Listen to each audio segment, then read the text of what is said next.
With my hair. Looks pretty good.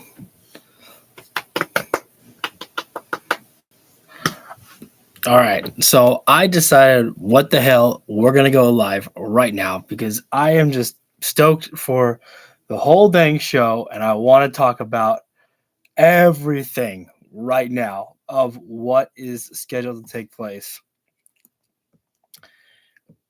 You can tell from the title, we have Jon Moxley and Konosuke Takeshita, Moxley, a former IWGP Heavyweight Champion, taking on Takeshita, the current IWGP Heavyweight Champion. Claudio taking on Mascara Dorada. Oh my god. And with no offense to Dorada, but I think Claudio's taking that W as well. And Orange Cassidy against Roderick Strong, that's going to be a fun match to watch as well. Mercedes defends the TBS championship against Layla Gray, and Mercedes actually, I had forgot that Final Battle was on Friday. It was yesterday. I apologize. I had it was a rough day yesterday, so I had actually forgotten that Ring of Honor was on to watch that. But she actually lost the Ring of Honor Women's Television Championship to Red Velvet. I could not believe that when I saw that. I was like, holy shit, what? It's almost like literally the downfall of Mercedes is starting to happen. As you know, she lost the AEW Women's World Championship. I don't think Layla Gray is the person to beat her for the championship tonight, but it's a good opportunity for Layla Gray to get some offense in. And here's what I'm thinking the story is going to be for Layla Gray going in with Mercedes is the fact that I think that Layla Gray is going to give Mercedes a hell of a match. And I think that Mercedes is going to struggle and get, flustered and, really scared that she's like going to be panicking about this whole situation with potentially losing another championship. And then Ricochet defends the AEW National Championship against Ace Austin, which I'm very excited to see that high-flying style matchup take place. And it's going to be a very fun interview with Tony Storm, Mina Shirakawa, Harley Cameron, and Willow Nightingale. That's going to be fun to bear witness to all of that. Swerve apparently is also going to be at Collision. It doesn't say on the graphic whether he's going to be in action, just says he's going to be there. And FTR will be having a little talky talk. They're going to be cutting some promo. And from what we have just went through, that's pretty much everything for the show scheduled for tonight. I mean, just the Continental Classic, I think is probably my most favorite time of the year. I mean, literally, you cannot go wrong with any of these matches. I know it's pretty typical to use this term, but banger. I mean, Moxley and Takeshita, that's going to be so much fun to watch. Claudio and Mascara Dorada, that's going to be fun to watch as well, too. And Orange Cassidy against Roderick Strong, I think that's going to be fun, but also maybe a little story telling in there as well, too. Because it's Orange Cassidy part of the conglomeration and Roderick Strong refusing to be part of the conglomeration. He needs to get over it. There's no more Paragon. That ship has sailed there, Roderick Strong. But Roddy's got, he's got too much love for Adam Cole. And he's like, we were in this together, Kyle. Before there was a conglomeration, there was the Undisputed Elite. And then there was the Undisputed Kingdom. And then there was, the Paragon. There's no conglomeration. There's only you and me, Kyle. I'm going to miss Kyle O'Reilly. But, man's busted his ass and definitely deserves, the time off that, he may get. And, man, I just, I want to talk about this one, too, is the fact that when I did watch the promo package, I don't know if you call it a backstage interview, but there was a video of the Death Riders in the back just, doing push-ups and, Moxley just getting frustrated. He wasn't, frustrated. He was like, man, he was talking to Claudio. He was like, I would have been pissed at you if you didn't give me your best. And really, again, there like the thing that I was looking for on Wednesday between Claudio and Moxley was any type of dissension in the Death Riders at all, and there wasn't any. I mean, even in that backstage video that AEW did on their YouTube channel, there wasn't any type of dissension at all there either.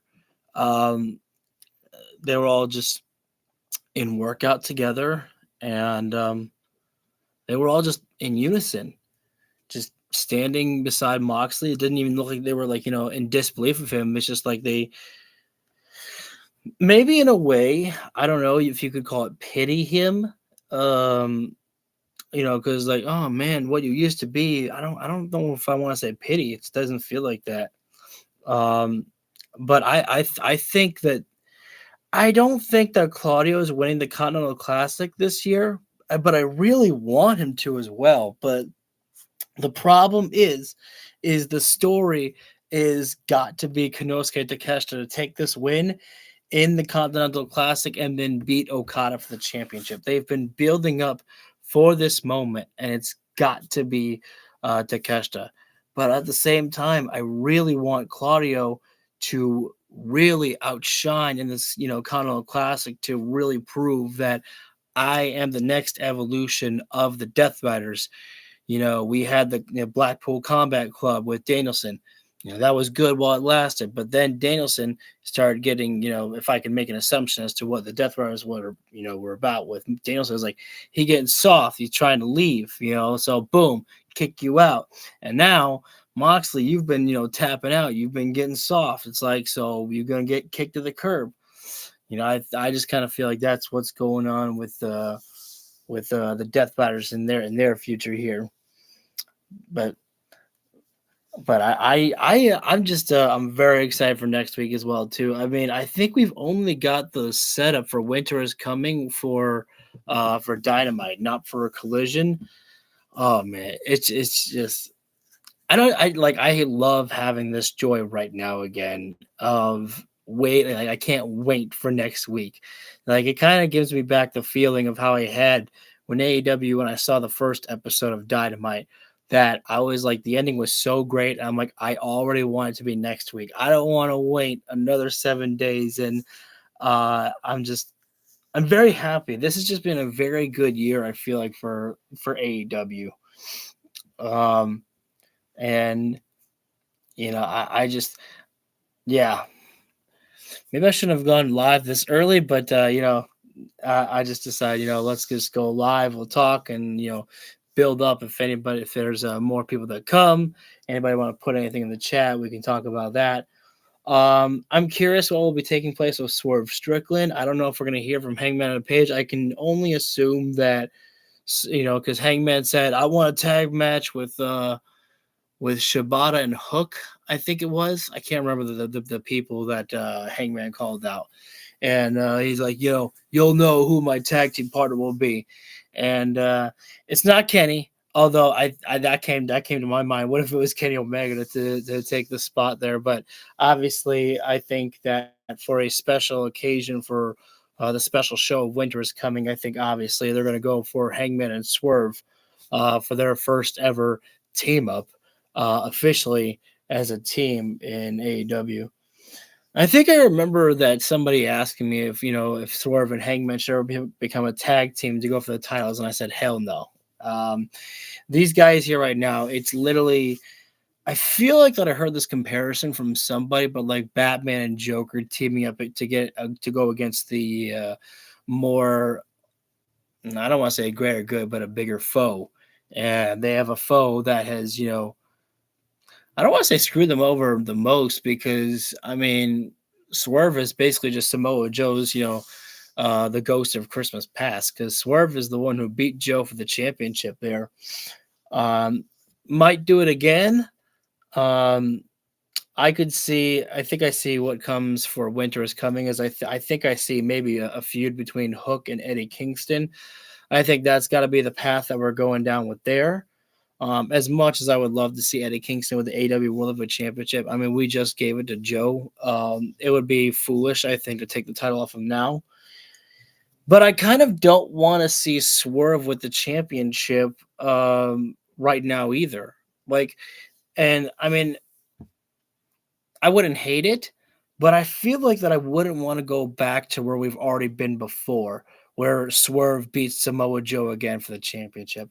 I feel like that I want to see somebody else defeat Samoa Joe. But I guess it could be also a good story to tell. It's like, I'm the one guy you've never been able to beat, Samoa Joe. Because I don't Samoa Joe's never defeated Swerve Strickland. Um, I don't think he has. When it was the triple threat matchup, he technically beat Swerve, but Hangman is the one that tapped out in that matchup there when it was the triple threat with Hangman, Swerve, and Joe. And then, um, when it was for the title, Swerve, obviously beat Joe for the championship. I'm pretty sure Joe's choked out Swerve before, but I don't think there was ever an official match, if I had to assume. Um, yeah, should probably get my settings all set for the stream. Oh, I'm already connected to my Echo. Great. Thank you guys for joining in. We are a little early for going live, but I decided, what the heck, let's just go live right now here, or, talk about, the show and what I'm very, very excited for.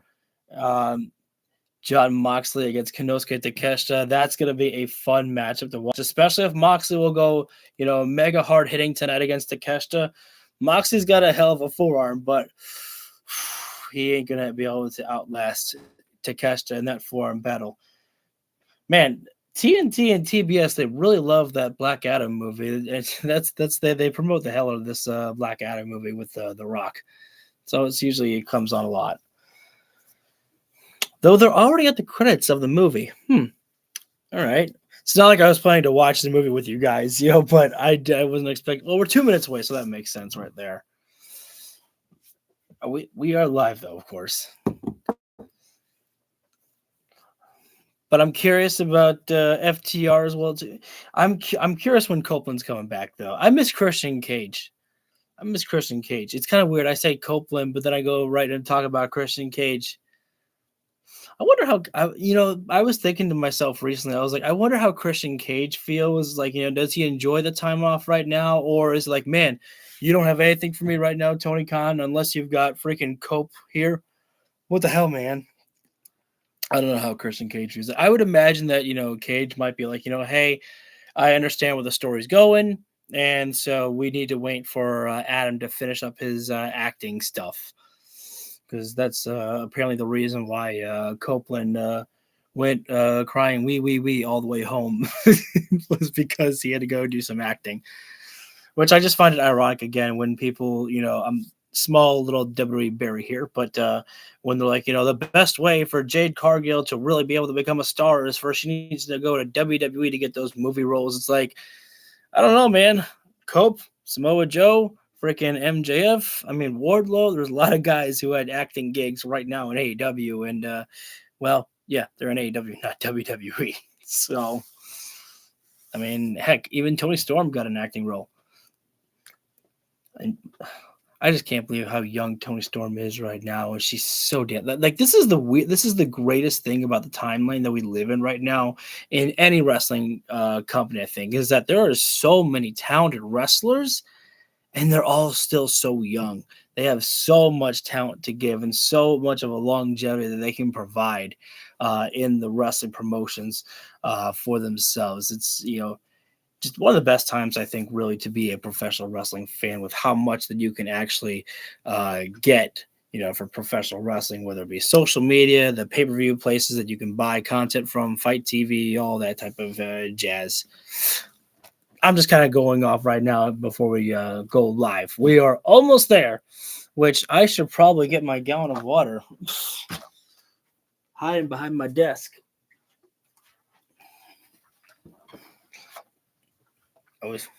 Let's go, Kong. Yes, sir. Yes, sir.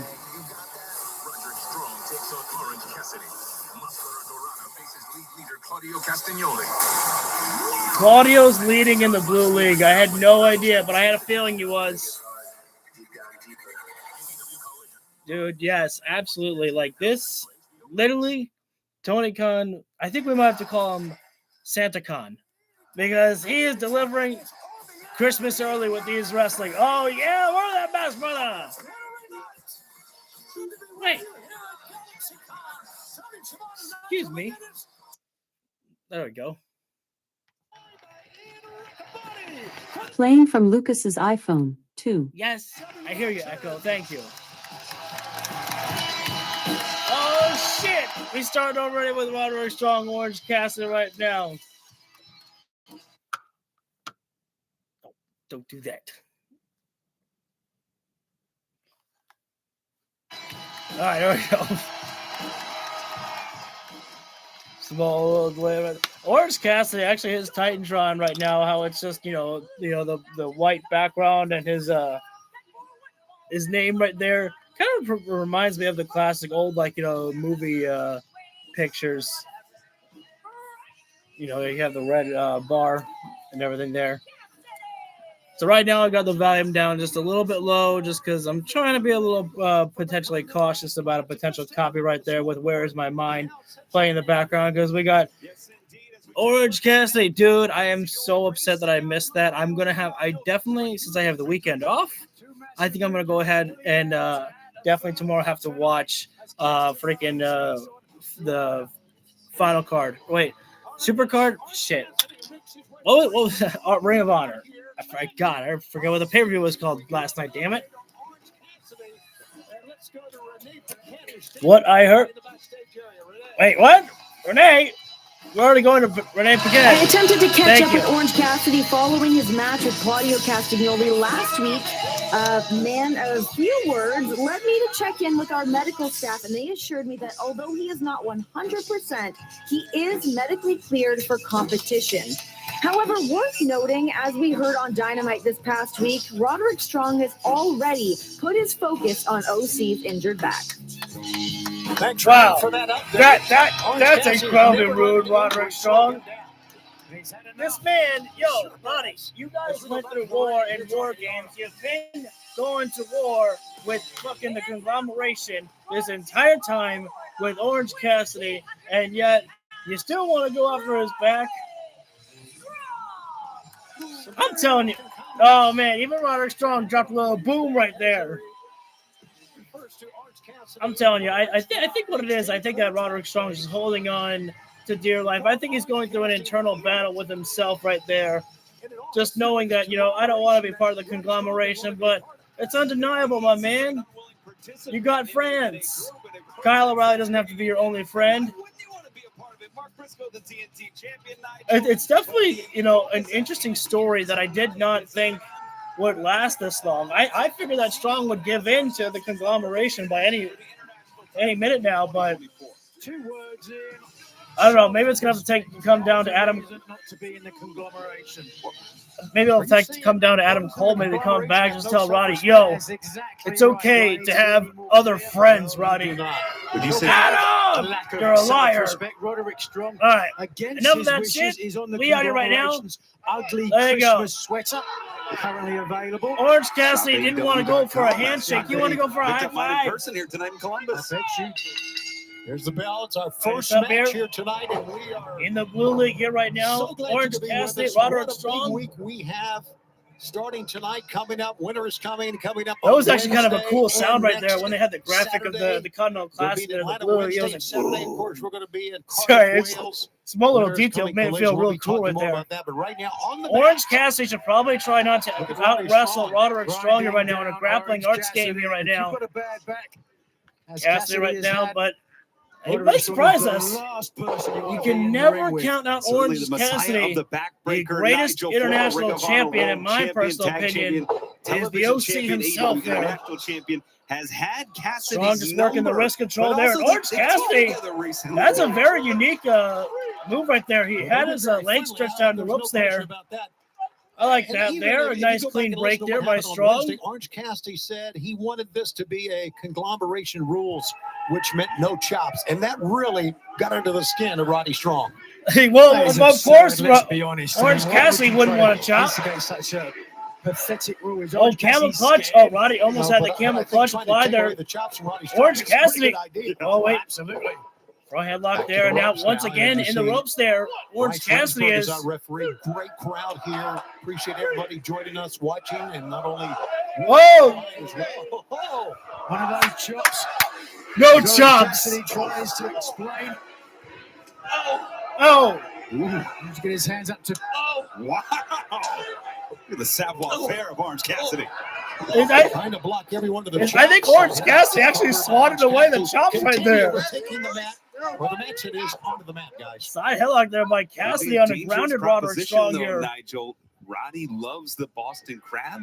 Loves things that can be easily. Oh, you know what I just noticed is I don't know if Nigel McGuinness is on. They got a three-way commentary team here tonight. Shivani, Ian Riccaboni, and Nigel McGuinness. I like that one. Side headlock again. Cassidy's got Roderick Strong grounded here. This is going to be keeping Roderick Strong very frustrated here in this matchup here. But in a matchup like this here, you got to be careful. 20 minutes on the clock here. They can go by just like that if you're not moving fast enough. And talk about fast with the King of Spot. Another takedown there by Cassidy. The side headlock again. 16 match. Never thought I'd see it. Roderick Strong being out-wrestled, out-maneuvered by Orange Cassidy right now at this moment here. Cassidy, he fought through injury. Strong's got to find a way to rotate over to get out of this or something. Back, the wrist, the hand, you name it. The litany of injuries. Now Strong though. No, he still can't get out of this hole there. Cassidy's going to be okay. Trying to take the run there, and Cassidy just dropped him back down to earth there. Well, certainly though. The risk of injury, always a possibility in tournaments. Orange Cassidy's got to make a new move, though, here. This is not putting Roderick Strong away here, and Cassidy's got to get some points up here. Whoa, another side headlock takeover there. There's one count. With that in mind, we do have some news coming up later on the night about this tournament. Stay with us on that. This tournament that everyone looks forward to. More news about the tournament, apparently. Crowning a new Continental Champion. Or maybe Orange Cassidy. Oh, hang on now. Oh, there's the backbreaker there as Roderick.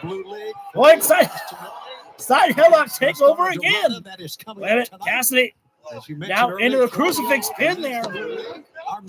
Strong getting out there. And another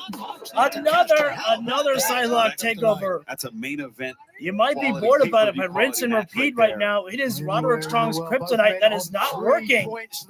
They're like, Roddy, you can't get an escape here.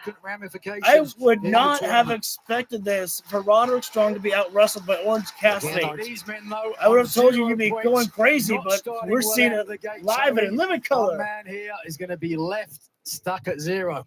Absolutely. Well, we saw that. Roderick Strong up to his feet right now, trying to find some. Oh, there's the chop. Okada had 0 No, you wanted conglomeration rules there, apparently, and meant no chops there. And Cassidy, very upset about that one there. This is Roderick Strong. He's not part of conglomeration there. He's showing you I'm Paragon for life. Outside the floor. Watch out. There's another Orange Cassidy in the crowd there. Roddy, better be careful. Don't chop that one. The worst thing Roddy could have said was no to the request. No. You see what? Oh, Roddy wanted to go for the back suplex on the barricade. Another side headlock takeover. This is, oh no, that one. Roddy quickly popped up, back suplex Cassidy onto the ring apron there. Didn't they do a Friends promo with everybody in the conglomeration, including Roderick? They did, but Roderick Strong is not officially a part of the conglomeration. He just, sits there.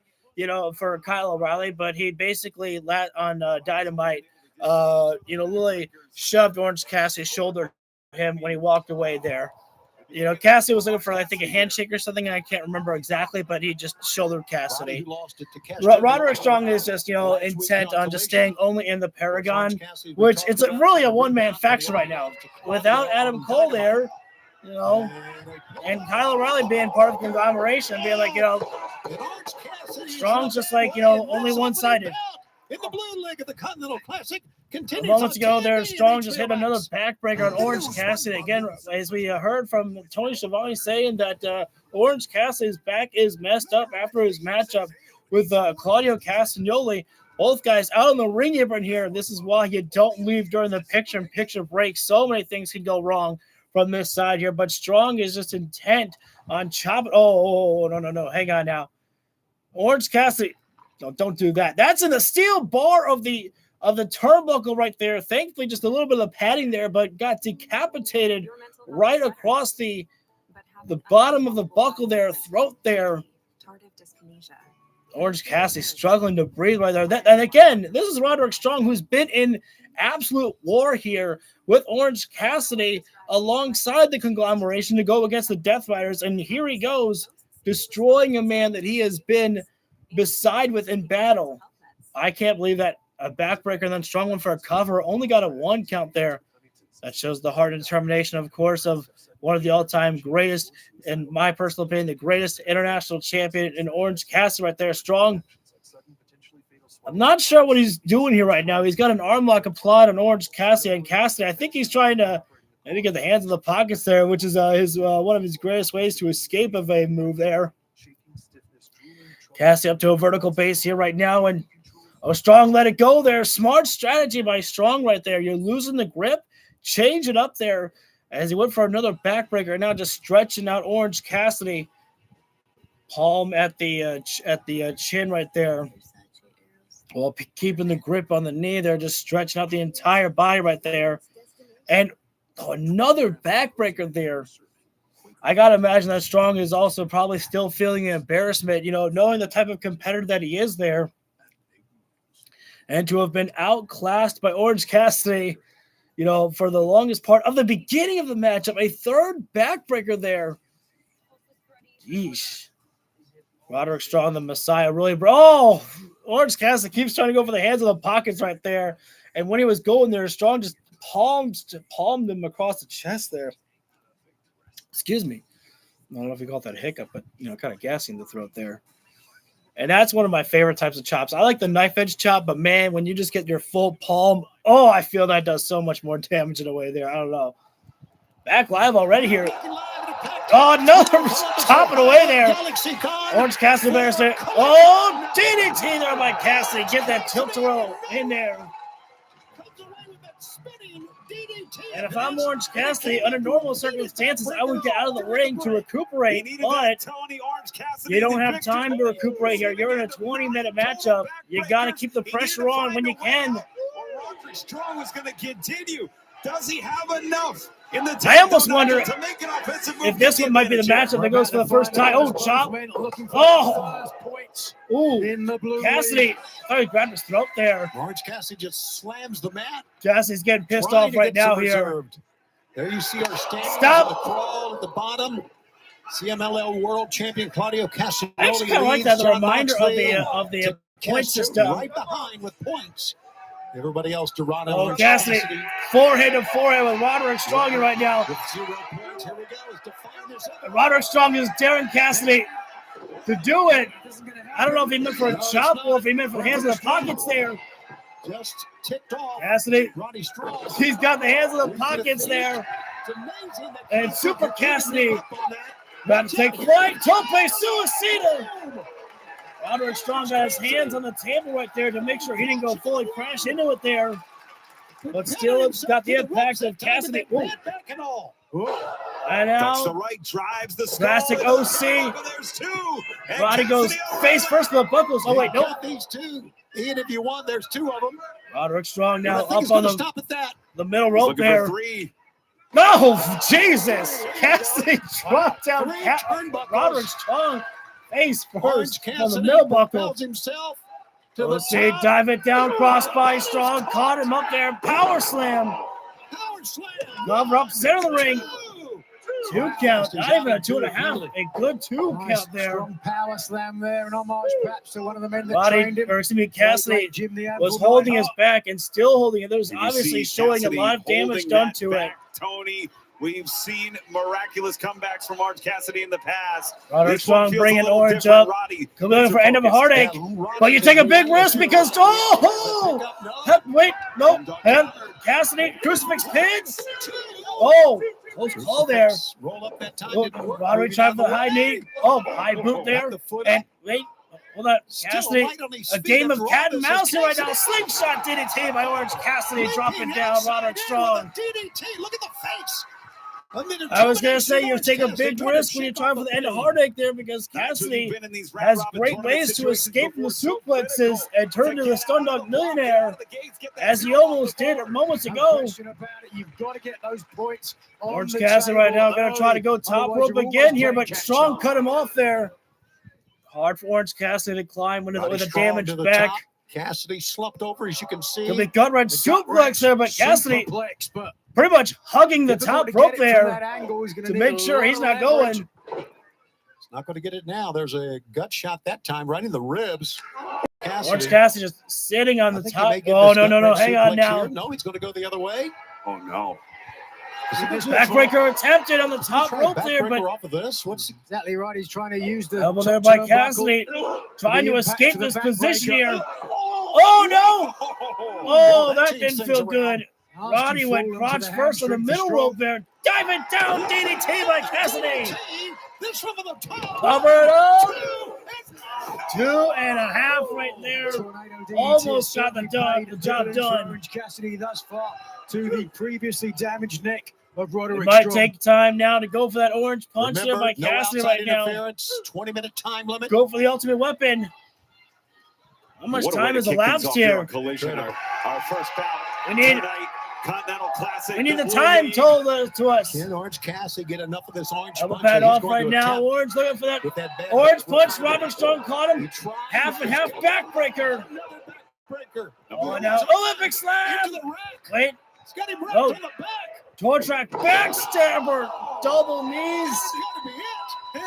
Cover up there. That wasn't the end of Heartache. I mean, I guess technically it is. Oh, Strong. Try for Boston Crab. Cassidy. Crisscross applesauce. No. Oh, what a form. Back elbow there by Strong. And Heartache. No, that's what happens. You get caught with a stun dog. Setting up Strong. Cassidy try for orange punch, but oh no. Good, wait, no. There it is, the crisscross applesauce by Cassidy. Got that cover. Yo, Joshua, are you new, my friend? Thank you for joining in. I think you might be new to the stream, if I'm not mistaken. And thank you for the second like. Better turn down the volume right there, man. There is just, again, no shame. Sometimes you just get caught by by a 3-second count right there. Still on 0, nada.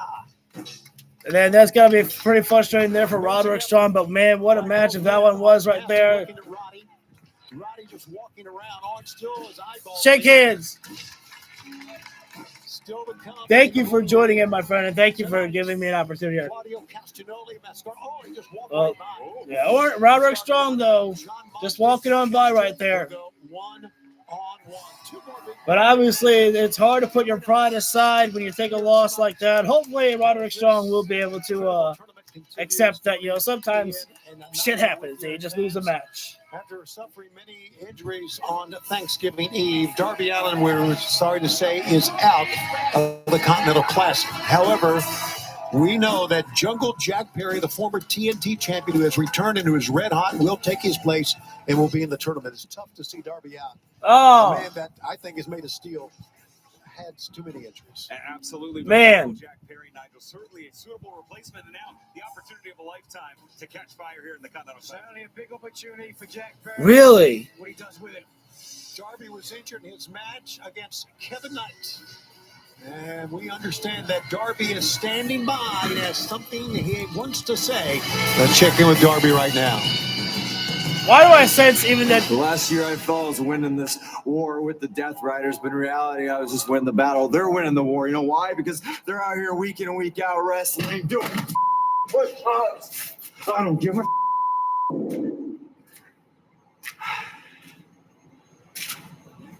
I was wrestling Kevin Knight for the career. I was scared. I felt my legs give out. I was rushed to the hospital. And I guess the AEW doctors taking me out of this Continental Classic, which is fine. If you want to save Darby from Darby, that's fine. I don't give a And I hear Jack Perry's taking my spot. I've never seen eye-to-eye Jack Perry, but if you're taking my spot, man, go on, win the whole thing. I hope you do. Fuck, Darby's pissed. As for Darby, I don't know. I don't know. I think we have such a high standard for Darby Allin. I think they could have picked somebody better than Jack Perry, and I'm not saying that because I hate Jack or anything like that, but I think they could have picked someone better to have been Darby's replacement than Jack Perry, due to the fact that Jack is already involved with, whatever's going on between the Don Callis family and the Young Bucks and Kenny Omega. They've inserted themselves into that part already, so there's no need for Jack to have been the replacement. I guess the only thing I could say is that maybe because there will be other members of the Don Callis family, I mean, I guess that could work out. But Dax, what's wrong with you? Some girl just had some bunny ears on her head. Just take that off right there. But I absolutely agree with you, Kong. I mean, Orange Cassidy, a great addition. Oh, Sammy would have been cool. Absolutely. Like if you were looking for one of the pillars of AEW, you could have definitely gone with Sammy Guevara right there. I think Sammy obviously, deserves more exposure on AEW. My man V had me so excited. I think I don't remember if it was V or somebody on the stream on Wednesday actually mentioned about Killer Cross. And I'm like, you've got me hyped up. It's like Darby needs a replacement. There's a great way to actually put somebody there. Tonight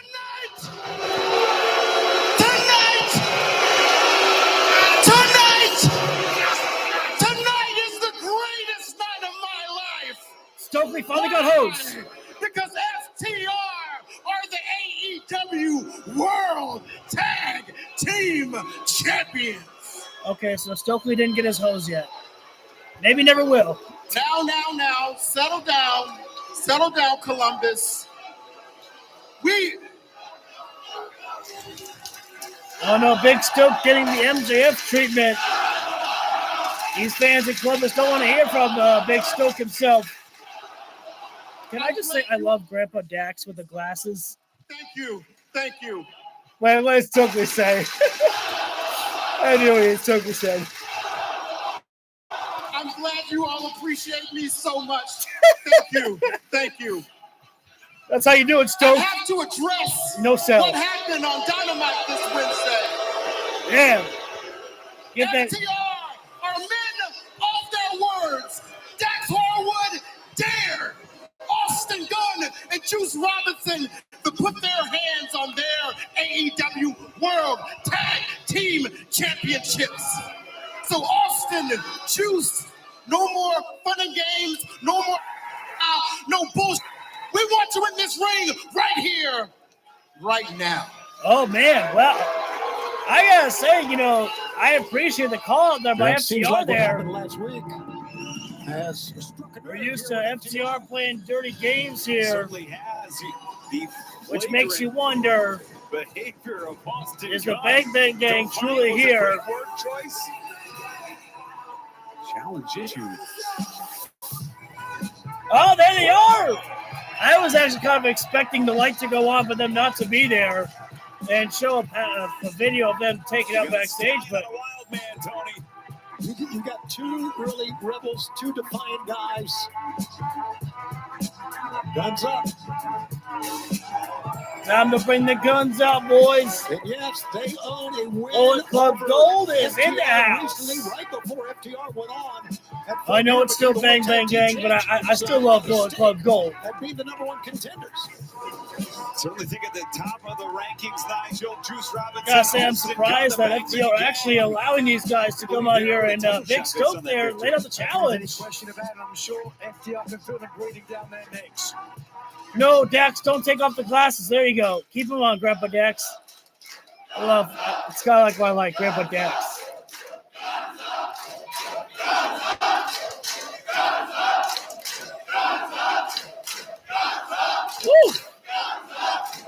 Crowd going loud for the Guns. That's enough of that. I said it Wednesday, but I want to say it to your faces.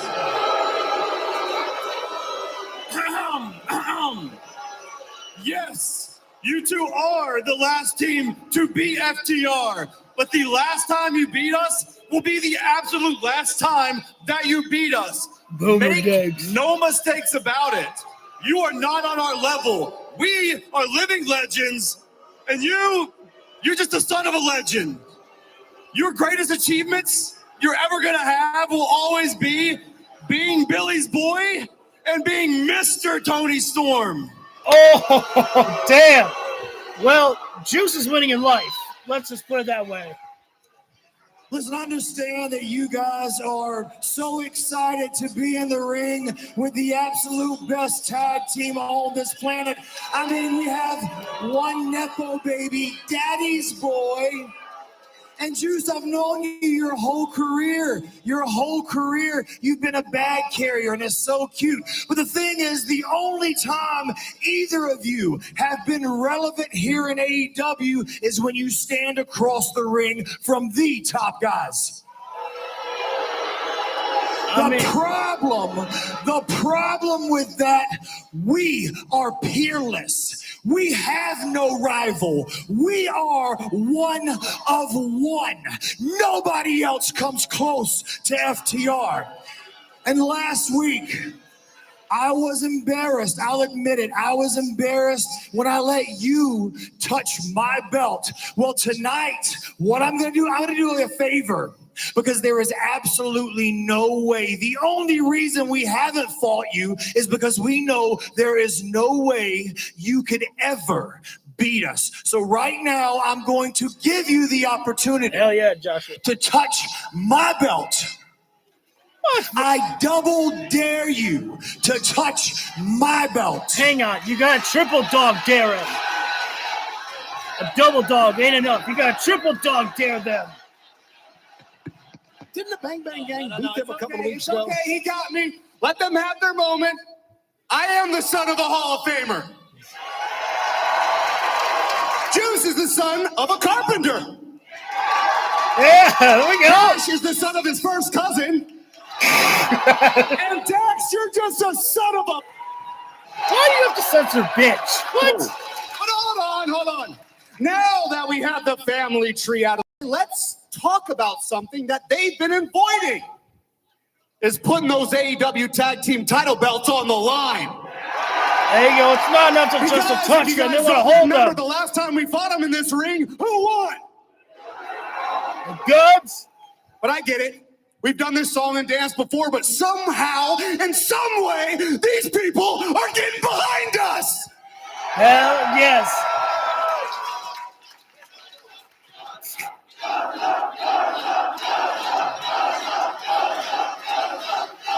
Chain Guns up. But I'm not going to keep indulging in this weird fetish you have of touching your belts. You want to know what turns us on? Oh. Reach inside your pocket, touch a pen, touch it to paper, and make this match official. I think you're talking to the wrong guys. We may need to talk to the big boss. I'm not sure if you guys remember, but a few weeks ago, the Bang Bang Gang won $200,000.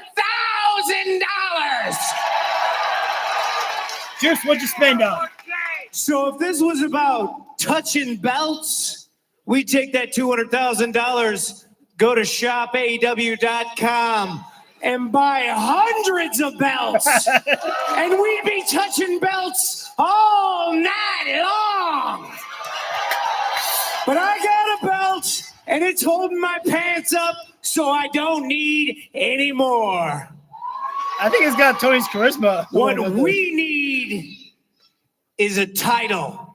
Yes. Those titles. And we didn't come out here to touch those titles. We came out here to tell you that the next time we touch those titles, it's going to be when the ref is handing to us after we beat your ass in the United Kingdom. Oh, wait. And if you're not down with that, we got 2 words for you. and new. Oh, clever. Not backing down at all from the World Tag Team Champions. Made a challenge for when we go to the United Kingdom. What is that? And of course, we will be hearing more about that, I'm sure, as this program goes along. But right now, we understand that the Death Riders are standing by. Let's listen.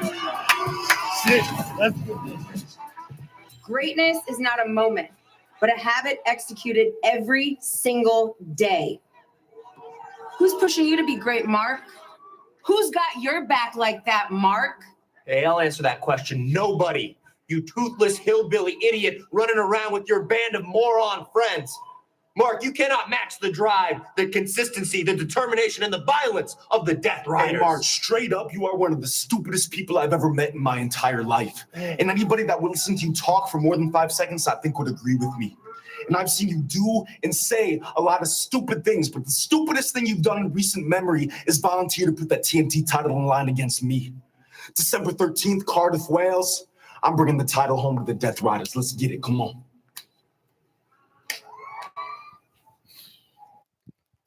At DQ, all about Ant, like our new. Do you know what I hate the most is that Briscoe just got that TNT championship, and I don't want to see him lose it, but man, am I intrigued of a Daniel Garcia TNT title run while he is in the Death Riders. Because here's the thing, I am backtracking from what I said before.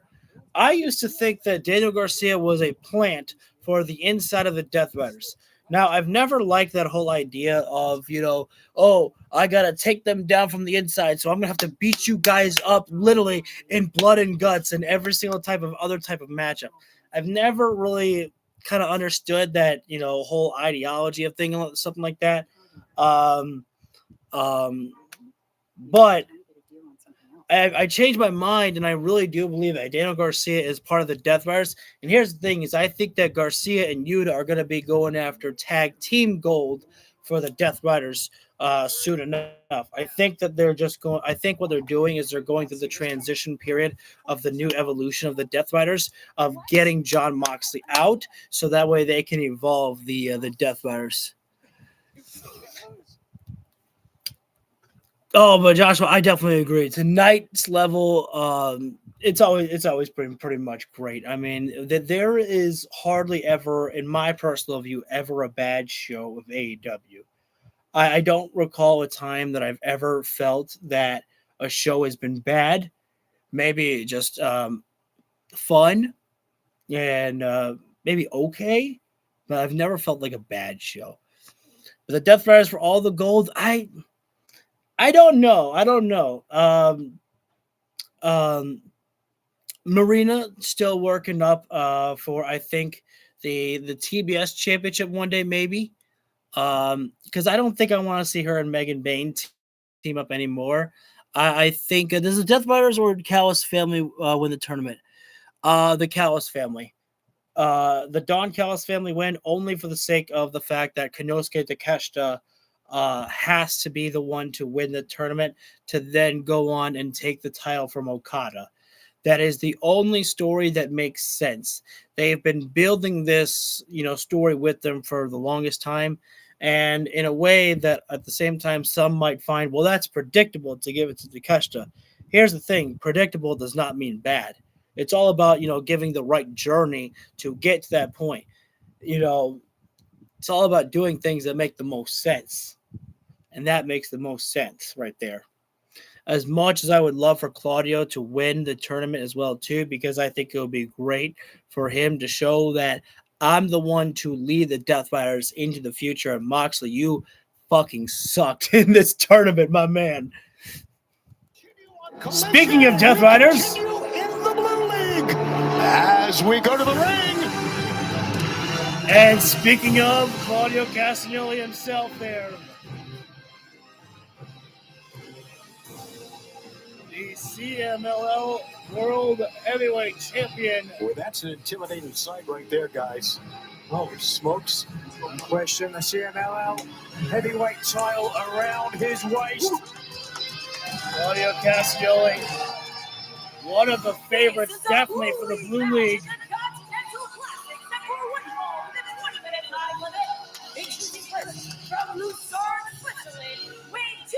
Oh,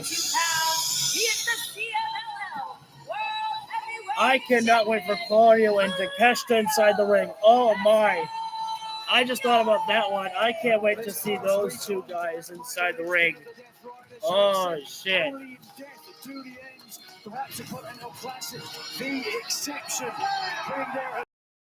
Match on Wednesday night, Claudio against Moxley, and man, what I love the most is literally when they said 5 minutes remained left or something like that.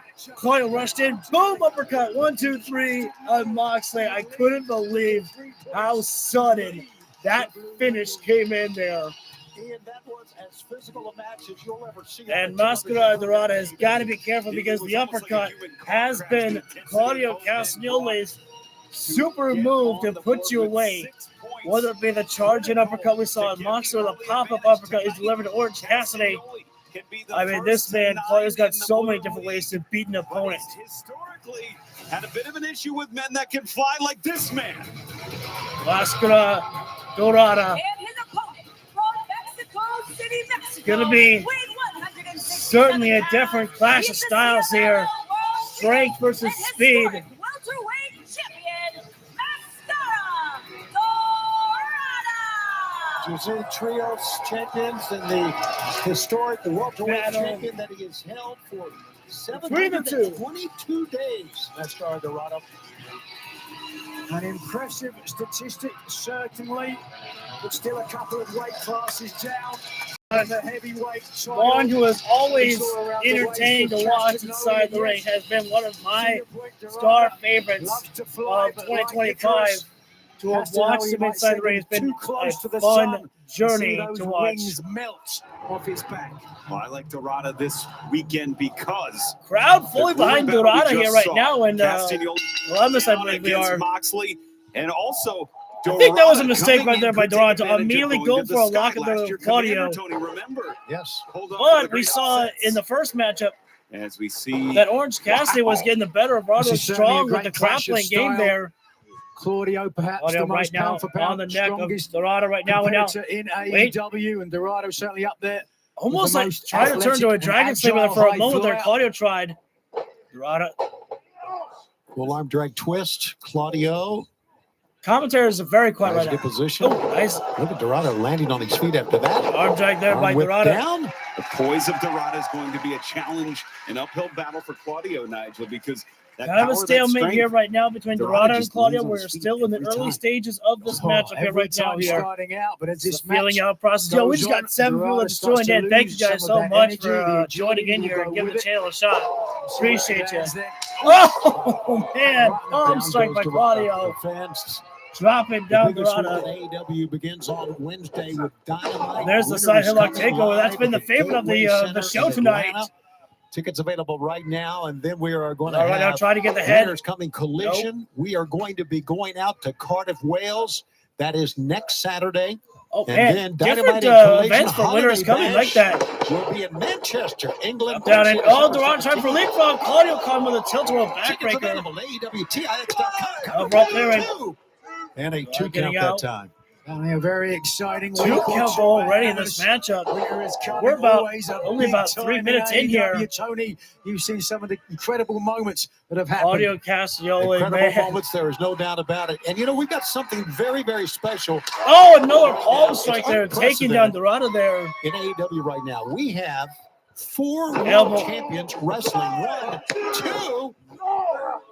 Samoa Joe's the AEW world champion. Bandito's a Ring of Honor world champion. Claudio Castagnoli, CMLL heavyweight world champion. And Takeshita, the IWGP heavyweight champion. That is actually really cool how Shivani pointed that out because I wanted to hear that. Incredible. How he was talking about the AEW roster has got plenty of the world champions, and that was cool to know just how much Dorada, the speed, the AEW quickness. got for the This could champions be around the challenge world. for Castagnoli. Dorada maybe doing a little too much handspringing right now. You saw momentarily the Kick the special inside leg start there. time Now a second one. next week for Hold it there. And we are in Cardiff, Wales. Dorada We'll give that to you one more going time. top No one rope miss C out right on now. Dorada. holding his base right now. Cody's balance, Springboard in the lyric there. And Claudio taking a moment to roll outside it right now. I think he was hoping that maybe to get a breather here, but Dorada's not going to let him get that. Oh!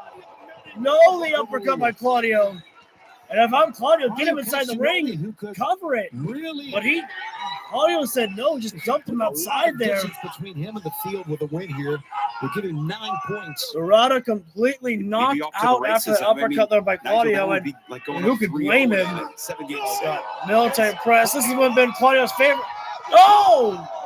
Club it down, Dorada face first in the barricade. I'd love to see another shot of that. Ask and you shall receive there, Nigel. We need a replay. Oh, no, wait a second. You want to see it again? You don't even need a replay there from the... Wow. Stay with us. I don't know if Claudio heard Nigel McGuinness actually ask that. That was quite interesting right there. Literally, after Claudio did the military press and dropped Dorada face first on the barricade, Nigel McGuinness was like, I'd love to see a replay of that one. And Claudio was like, okay. Just did it again. Didn't even get a replay. Claudio just said a replay in real time. Back inside the ring there, Dorada, and now Claudio just stomping away. Right now, we're in picture-in-picture break here right now here between Claudio Castagnoli and Mascara Dorada. This one has been all Claudio Castagnoli in this matchup for the Blue League here of the Continental Classic. Cover up there by Claudio and a 2 count there. That's the second 2 count of this matchup delivered by Claudio Castagnoli here, and got Dorada trapped up in almost like a, I don't know if you call that a chin lock right there. It's like an arm trap chin lock there. He's got the grip on the wrist while keeping his like full on form by the side of the head there. It's definitely a unique ripcord uppercut there by Claudio Castagnoli, and it's actually kind of sad to watch there. Dorada was having his hands up there. He's like, please leave me alone. Claudio Castagnoli is bullying this young man here right now. Claudio's got to be careful, though, because right now here, I mean, it's only two. Look, there we go. Good job there by Claudio after the double axe from the middle rope right there. I was going to say that Claudio's got to be careful because 20 minutes are on the clock here right now. If Claudio doesn't move fast enough here, I mean, those 20 minutes can elapse quicker than you know it there. But he is keeping that pressure on Mascara Dorada. Now the stall elevation suplex by the superhuman himself right there, Claudio Castagnoli, as we have lost the picture-in-picture. You cut off the picture-in-picture break right at the time that for all we know, I swear to God, I would love if we come back from commercial break and Claudio is still holding him up in the superplex. I think that would be a really fun transition. Like right now, the Hulu stream is telling me that we've got about 30 seconds until we come back live. I don't think that Claudio will be holding up Dorada for that long. I mean, man, if you hold someone in an elevation suplex like that for that long, you might as well just pin them on the aftermath. I mean, man, the amount of dizziness that would be in the head right there. Oy vey. But we still have Jon Moxley and Konosuke Takeshita in I believe our main event right there. Timeless Tony Storm, Mina Shirakawa in an interview with Tony Schiavone and with a Willow Nightingale and Harley Cameron as well. Ricochet and Ace Austin, Swerve Strickland as well, and I believe that's the and Mercedes against Layla Gray. Classic. Tony Schiavone in, Riccaboni in, of course, Nigel McGuinness here ringside. We're coming to you live from Columbus. What is that now? Is Claudio going after the mask? This is completely unnecessary. Where's the honor in that? No rules prohibiting that. You're right, but why would he do this, Nigel? Wait, what? Going to the mask. Claudio trying to tear the mask off. Mascara Dorada, no rules prohibiting that. You're right, but why would he do this, Wait, Nigel? Well, to try to embarrass this young man. I thought they were trying to say that's illegal to do. I'm like, it's not welcome to do to go after the mask there. But I don't think that's part of the Continental Classic rules. And their identity, sometimes familial. Oh, no, Claudio. The swing. See? See, that's the thing right there. Claudio, if you remember on Wednesday, he swung Moxley around like 8 or 9 times. Dorada just swung him around 3 times. Charging uppercut there. Into the Dorada, other side. slingshot. Dorada's got to make some move, and there you go, super kick. And down goes. Not only Dorada's got to killing move to get to the corner to pick himself up here right now. Utilize leverages. Position first to one knee. Actually, he just says, hell with that. Let me show my own strength to get up there. Charge it. Oh, Claudio He's got a foot in the man. face. Ooh. Oh, wait, hang on now.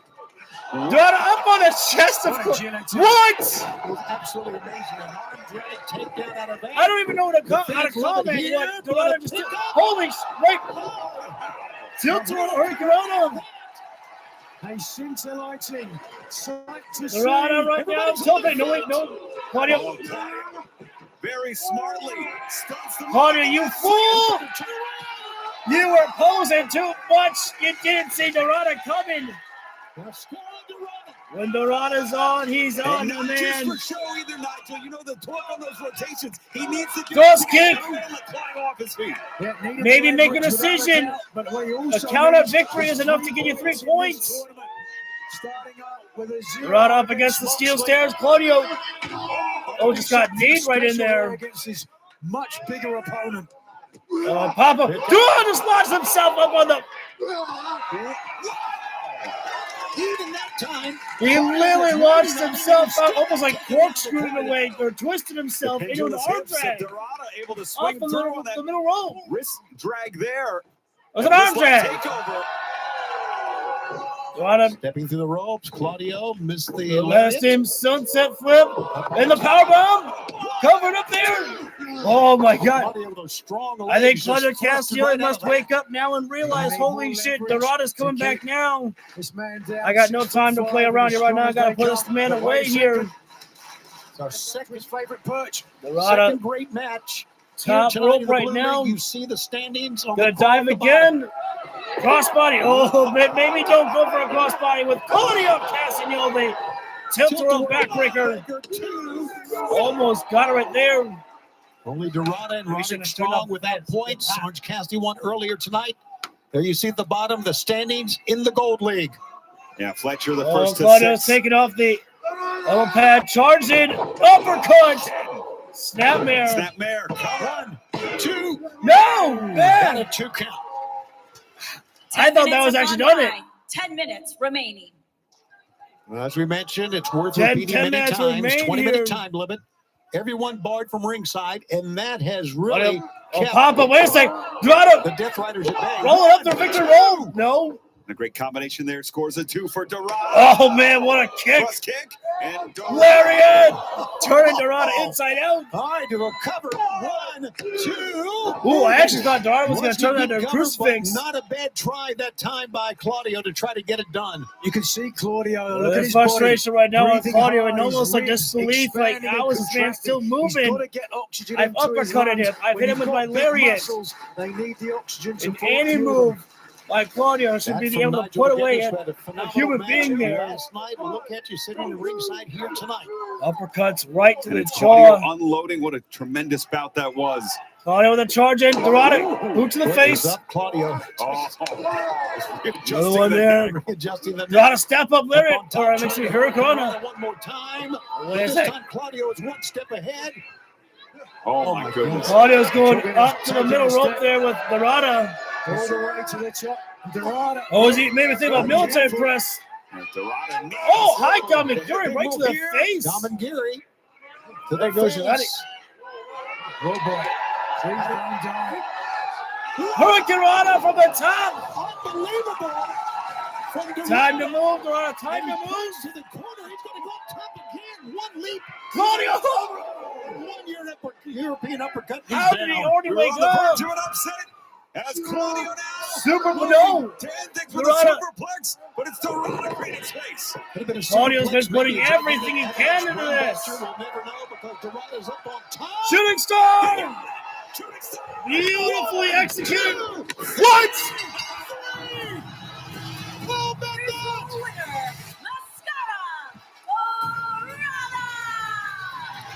Mascara Dorada. It's got to be considered an upset because Claudio was on top. Absolutely. The update. I need to tell you guys this. I literally was thinking about this to myself moments ago, literally 10 seconds ago. I was like, yo, I just remembered that Moxley beat Mascara Dorada. Can Claudio do the same? And he didn't. Oh. I was not expecting that. Like, literally. Holy shit. Tonight, I had a chance earlier today to talk to the two women's teams that will vie for the first ever AEW well deserved there by Dorada. Well deserved. Wednesday, winter is coming. It's an historic performed night. greatly tonight. Yo, someone dresses Harley Quinn. Like that. This Wednesday at Winter is coming. AEW history will be made as two of you ladies will become the first ever AEW Women's World Tag Team Champions. Thank you very much. Thank you, Tom. It's an opportunity. Okay, for a second there, because Mina looks exactly like Anna Jay in the Magic Girl outfit or the Magician outfit. I literally thought she was Anna Jay. It's been years in the making, and I must say, you are four of the most beloved individuals in AEW. And come Wednesday, many of the hearts are going to be divided, including mine. Then we should raise a glass to four bitches with the itches who fight for all the riches. I have a But before we gallon. do that, there is a difference between being a tag team and living a tag team. Mina and I are a tag team, whether we're fighting as one or not. We weren't just thrown together to fill a spot. Mina and I have been through war together. We met through a tragedy of bloody circumstance. And we've loved each other the whole way through. Yeah, I support whatever goes on in your personal life, but I don't see what difference that makes about what goes on in the ring. But if you want to trade stories, let's. I met this angel of a woman 3 years ago. We wrestled each other on AEW Dark, just two lost souls swimming in a fishbowl. But the last few years haven't been perfect. So what do? I keep my head down, put my smile on, and I focus on what I love. Isn't it keep my And head you want to up? know who's doing the same thing this whole time? Is your heart still divided, Mr. Siobhan? Well, I must say that. Well, let me give it to you in black and white. I have beaten you, and I have beaten you, and neither of you can say the same about me. There's no denying the amazing accomplishments you both have had, but let me put this in Technicolor. These babes have wrath, and we are to rewrite history, and if it has to be with the both of you, then so be it. Now, while we're comparing, I will also mention that my first and only 3 years in the business have been a lot more successful than the both of you. Oh, is that so? Yes, that is so. She said what she darling. said. I said it. Who have you ever... Enough. This is why we are here. Let's give them a fight to remember. Well, I'll drink to that.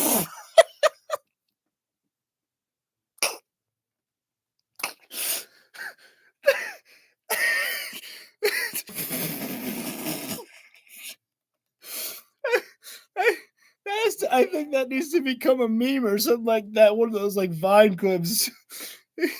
Shivani, well, fuck, I'll drink to that.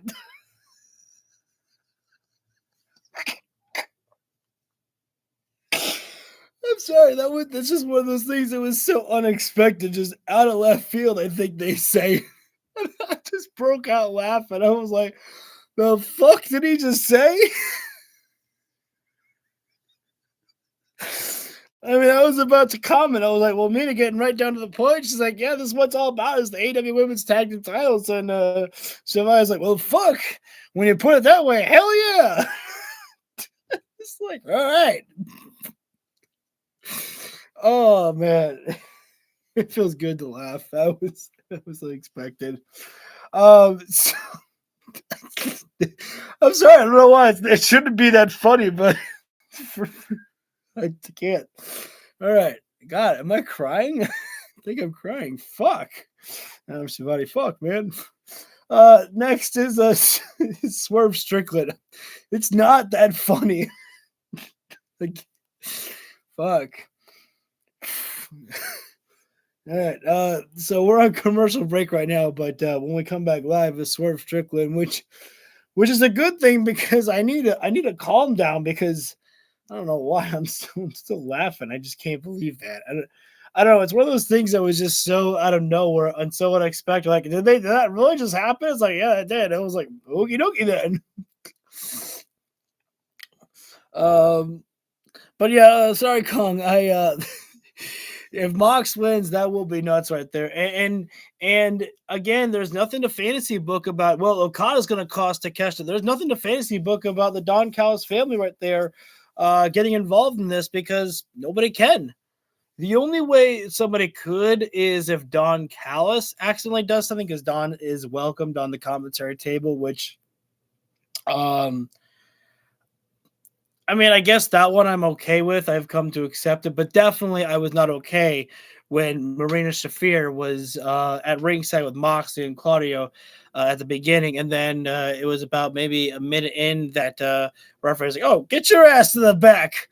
It was just great because, you know, Brian Daleson pointed that out. I was like, "Oh, why is Marina out here?" And then they just like, "Oh yeah, get her out of here." So I don't know if that was I couldn't tell if that was like a forgotten spot there or if that was like supposed to be called or something. I don't know. But I just love that Brian gives the word. It's like, all right, get her out. I'm very interested to watch the matchup between Mercedes Moné and Layla Gray because I don't think that Mercedes is losing the championship tonight, but she has lost the AEW Women's World Heavyweight Championship. She lost the Ring of Honor Television Championship, Ring of Honor Women's Television Championship, and I'm curious how she wrestles tonight. Collision from Columbus, Ohio. Ladies and gentlemen, we were thrilled to see him back at Full Gear. Please welcome, along with Prince Donna, Swerve Strickland.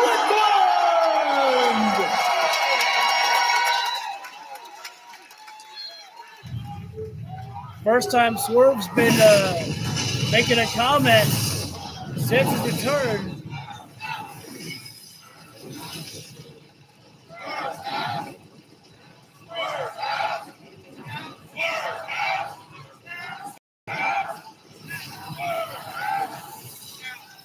It's so interesting how Swerve has taken what happened to him with his house being burned. And it's like, you can't halt me. We are the money, my friends. Whose house?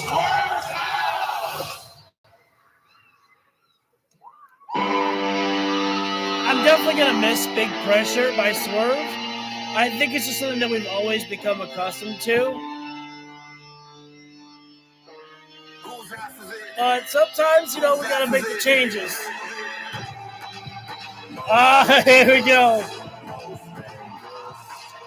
As the former AEW World Champion makes his way Nana finding some new dance moves.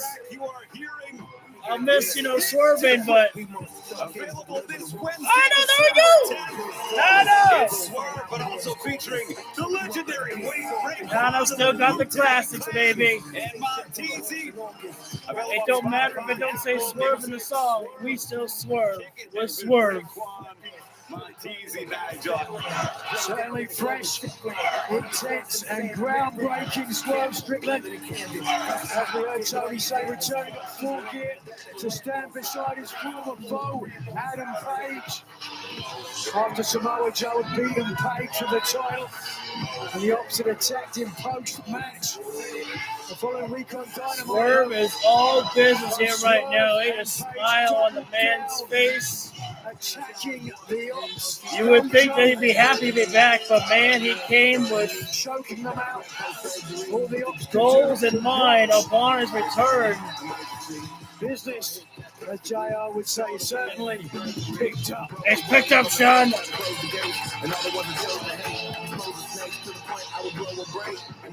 it feels good to hear that again. Let's do that one more time, right?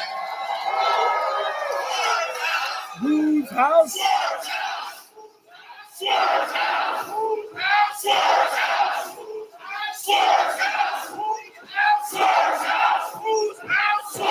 Nas brilliant.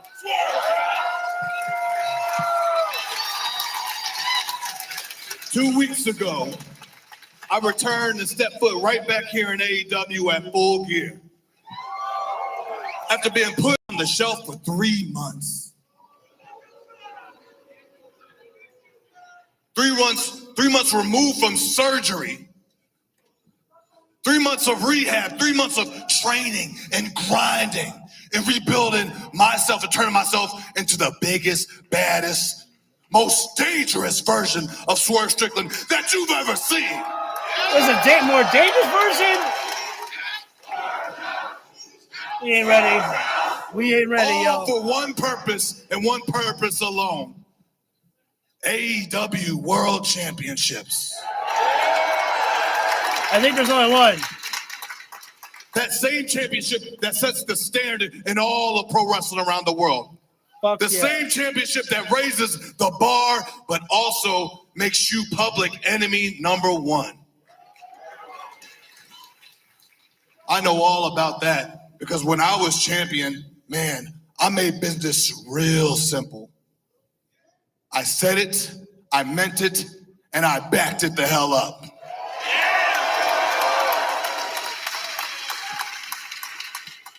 Now, that same championship sits on the shoulders of a 2-time world champion of Samoa Joe.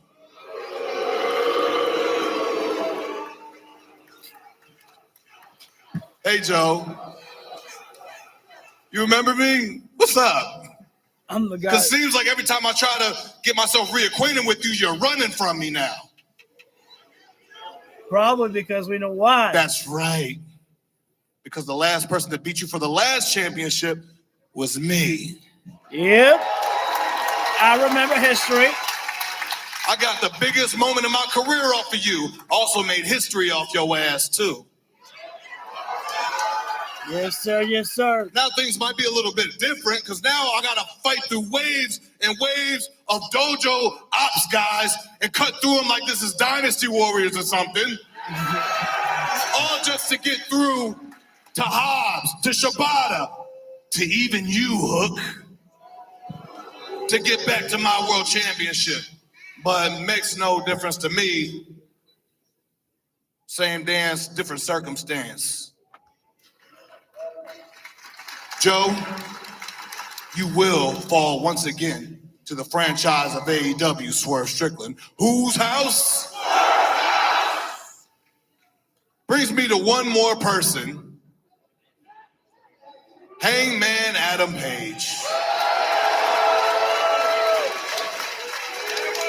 Now, as you all know, me and Hangman, we haven't seen eye to eye. Never have, probably never will, but make no mistake about it. In the history of AEW, there's never been a greater rivalry than Hangman Adam Page and Swerve Strickland. The very best. The very best. And word on the street is that you're looking for another desperado to ride into battle with against the ops. So what do you say? He was already working on you, Swerve. How about Swerve be the one backing you up? That winter is coming. Swerve, he was already ready for you. For one night and one night only. After that, me and you, Hangman, are going to have to sit down again and have a very, very serious conversation. Enough! Enough! I can't take it anymore.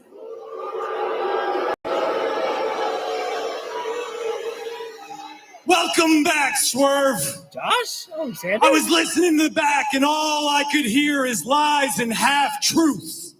Wow, the walking weapon. How about that? We don't like that. I wasn't expecting Josh See, Alexander. Swerve, you're great. You've done amazing things here. You're a former champion. I wouldn't call you the franchise like you just called yourself. The people love you. I mean, I say whose house, what do they say? That's where you're wrong. This is Don Callis's house now. That's a way to get some heat right there. You tell him, Josh, this is my house. Since you've been gone, Swerve, we have put a chokehold on AEW, and we're not loosening that grip anytime soon.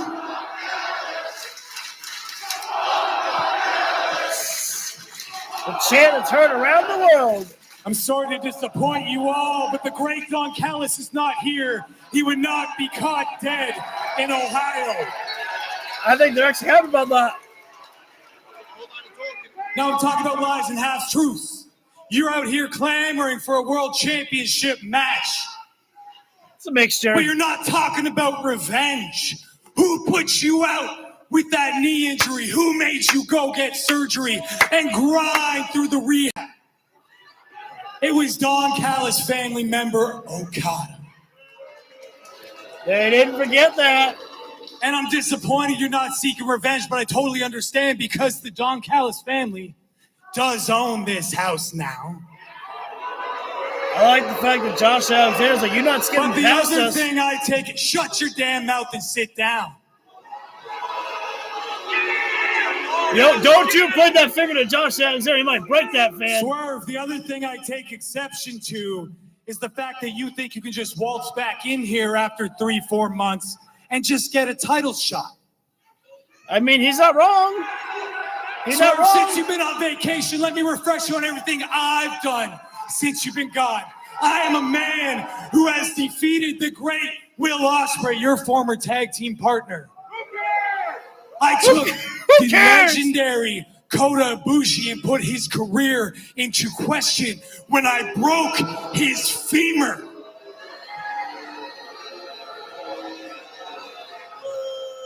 I have gone toe-to-toe with Kenny Omega, who seeks revenge for that very act week after week, and he still hasn't been able to get the job done. And I'm also the reason why the Don Callis family is $1 million richer after Full Gear. What the hell do you want? If anybody deserves a title shot, it's me. That's what I want.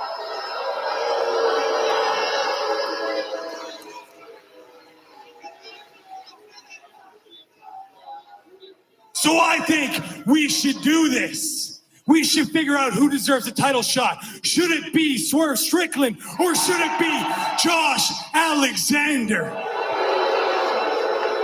Harley Quinn girl, not amused.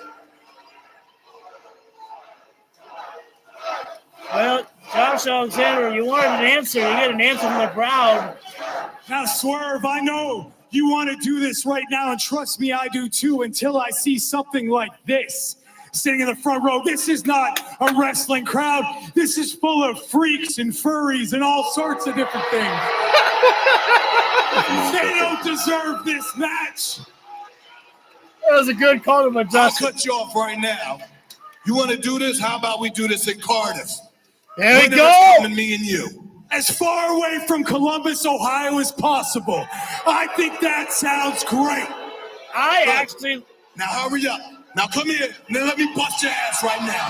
Oh, wait a second. Shibata. Katsuyori Shibata. Shibata went after the leg and Swerve Strickland. That is the leg that kept Swerve Strickland out for all those months. Shibata saw And an think opening, about this one here. And buddy, he took it from Is behind. that How about Shibata? that? One blow, and down goes Swerve Strickland. And that puts a firm question mark on the knee of Swerve. Swerve smiling. See you next week. That just sent a message right there, though. The fact that Swerve still kind of, I mean, he's smiling, but he is, hurt right now a little bit there on his leg there. And knowing Josh Alexander, I mean, that's going to be the target right there. But that would, dude, again, that's what I was thinking. As soon as Josh Alexander was talking there, I was like, okay, I'm not opposed to that one there. Wednesday night for Swerve and Hangman to team up against the Ops, and then Saturday night there, let it be Swerve and Josh Alexander. I'm like, that actually works. And then what do? They do it. Please welcome my guest at this time, the CEO, 12 Belts, Ultimo Monet. Mercedes, last night at Ring of Honor's final battle, you wrestled Red Velvet. Unfortunately, you did. I don't want to talk about last night. Tonight is Collision, okay, Lexi? So you better ask me a better question or I'm out of here. Sure. After 2 tough losses, you now put your title on the line against Layla Gray. Are these losses weighing on you at all?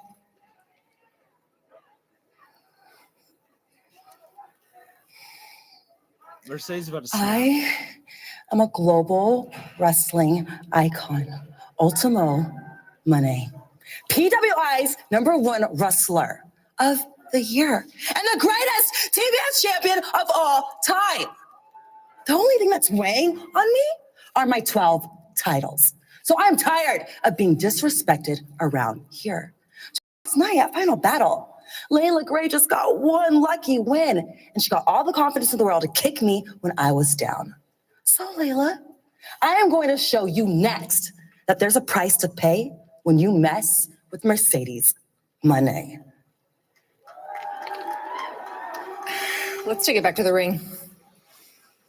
Again, what I'm looking forward to in this matchup with Mercedes and Layla Gray is the fact, oh shit, and Hangman Swerve, that's Tornado Tag. Sorry, my head is like itchy. I think she might have meant Red Velvet. I don't know. I didn't see Ring of Honor Final Battle. I didn't see that, but I did see that Mercedes lost the title. But what I'm looking forward to is this matchup because of the fact that I want to see Mercedes really just, not have as much swagger. I think that she's going to be more flustered and frustrated in this matchup because of the fact that she's I think that everybody who's had the booking idea of when Mercedes loses the AEW Women's World Championship, she's just going to be on a downfall of losing everything else. Oh, that was on. Fighting at full strength for the Ring of Honor Women's World Television title. Took Monet straight out your mama's kitchen, winning with a variety of high-flying moves, maybe capitalizing on the hubris of the woman who reminded us that she is the #1 rated athlete at the PWI 500, Tony. And there you see the face.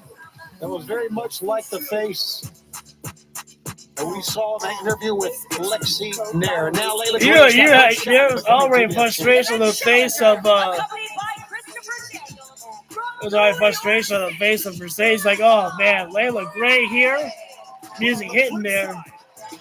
Of Monet's recent struggles, Layla Gray has been lighting it up on Ring of Honor last Tuesday, taking on STP's Trisha Dora. The hard-fought bout saw Layla Gray emerge victorious on Final Battle Eve with a variety of suplexes and strikes. Then last night at Final Battle, Real Deal Zeta Steel in her debut. Layla Gray picking up the victory with the Angel's Wings. And she will christen that leads Layla Gray to the TBS Championship, Nigel. All right, I like that. Utilizing the Angel's Wings right there. So I don't get to see much from Layla Gray, so I am very interested here to watch her wrestle here, see how she performs here. Oh, wait a second. Mercedes already went up to Layla Gray here right now. Obviously, a champion is defined not often. Mercedes obviously was from the frustrated entrance. She was feeling frustrated about. Oh, Jesus. Baseball slide right there. 12 days of Christmas, perhaps. And obviously, I got to feel that, for the CEO. Oh, no. Christopher Daniels pushed Layla Gray out of the way there. Took the fall for the meteor there. But look at Layla Gray go. Interesting comment by Nigel McGuinness. The 12 days of Christmas has the 12 belts of Monet. I shot there, and now Layla Gray. Forearm strike that kick to the midsection. Kick to the face and one of the midsection combination moves. That drop kick to the midsection there. And a lot of her victories. Yeah, she's taken as a cover. Cover up there and 2 count. Wow. Four-year veteran. She's really found herself as a member of. Flip over neckbreaker there. Great job there by Layla Gray there. Neckbreaker, Monet going toward. And that's a smart thing. Keep the pressure on the champion right now. Keep the crashing like you hit a wall after energy drink. Breakthrough with eye drink. The clean, crash-free. Oh, try for a roundhouse there. Nice Enziguri there. Focus and stamina without caffeine or stimulants. Order now at iDrink.com. Layla Gray right now doing a great job keeping the pressure on the champion Mercedes here. And Layla back into Mercedes. Oh! Wow, what a move that time by catapulted. Mercedes. Oh, almost like bicycle knee strike to the midsection and a high knee to the face. It's incredible to think that Still with 12 championships. Layla in Gray hand, now we're going viewing combination some of bulldog these recent attempted, but losses as Mercedes maybe just throwing her destabilizing the Monet wayside. in control, though. And Double knees, meteor right to Another the meteor face. that time. Here's a cover. Cover up there. And a 2 count. This is for the TBS Championship. We are live on Collision. And we we're going continue on picture TNT picture. and HBO Max. I got to give it to Layla Gray for really making a comeback here. And so I think the fans were starting to chant for Layla Gray. That's why Mercedes was like holding her ears right there. Forearm strike to the face right there. And Mercedes just going in with those heavy forearms to the face of Layla Gray right there. And now sending Layla face first into the turnbuckle there, excuse me. Oh, that's not really necessary there by Mercedes. They're putting the boot to the throat. They're choking her out right there. I'll tell you, Mercedes, she's not been she's definitely been wrestling a little bit more. Oh, is this a Dragon Sleeper? Not sure what that one was. It's like it looks like maybe a backbreaker right there. That was definitely different how she put it in there. Straight and covered too.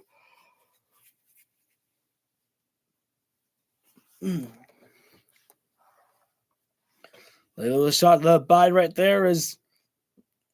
I think Mercedes might have been talking a little trash right there. You can't be trash talking right now. You're oof. Stepping lariat there by Mercedes. Layla Gray was looking good moments ago, but as soon as Mercedes was able to gain control, she's remaining in control here right now. Oh, hand on the head right there. And just putting Layla across the rope right there. Now choking her out across the what is this? I don't know what that one was there by Mercedes. Little palm in the air pose. Very interesting. I'm not sure if that's Layla Gray's taunt or something.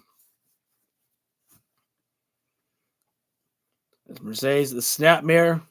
And knee to the back right there. And a second one. And now trapping up the chin lock applied right now on Layla Gray right now. Layla's got to find a way to get out of this here and maybe go outside the ring for a moment there to get a reprieve if she can here. But Mercedes got that tight chin lock grip applied there.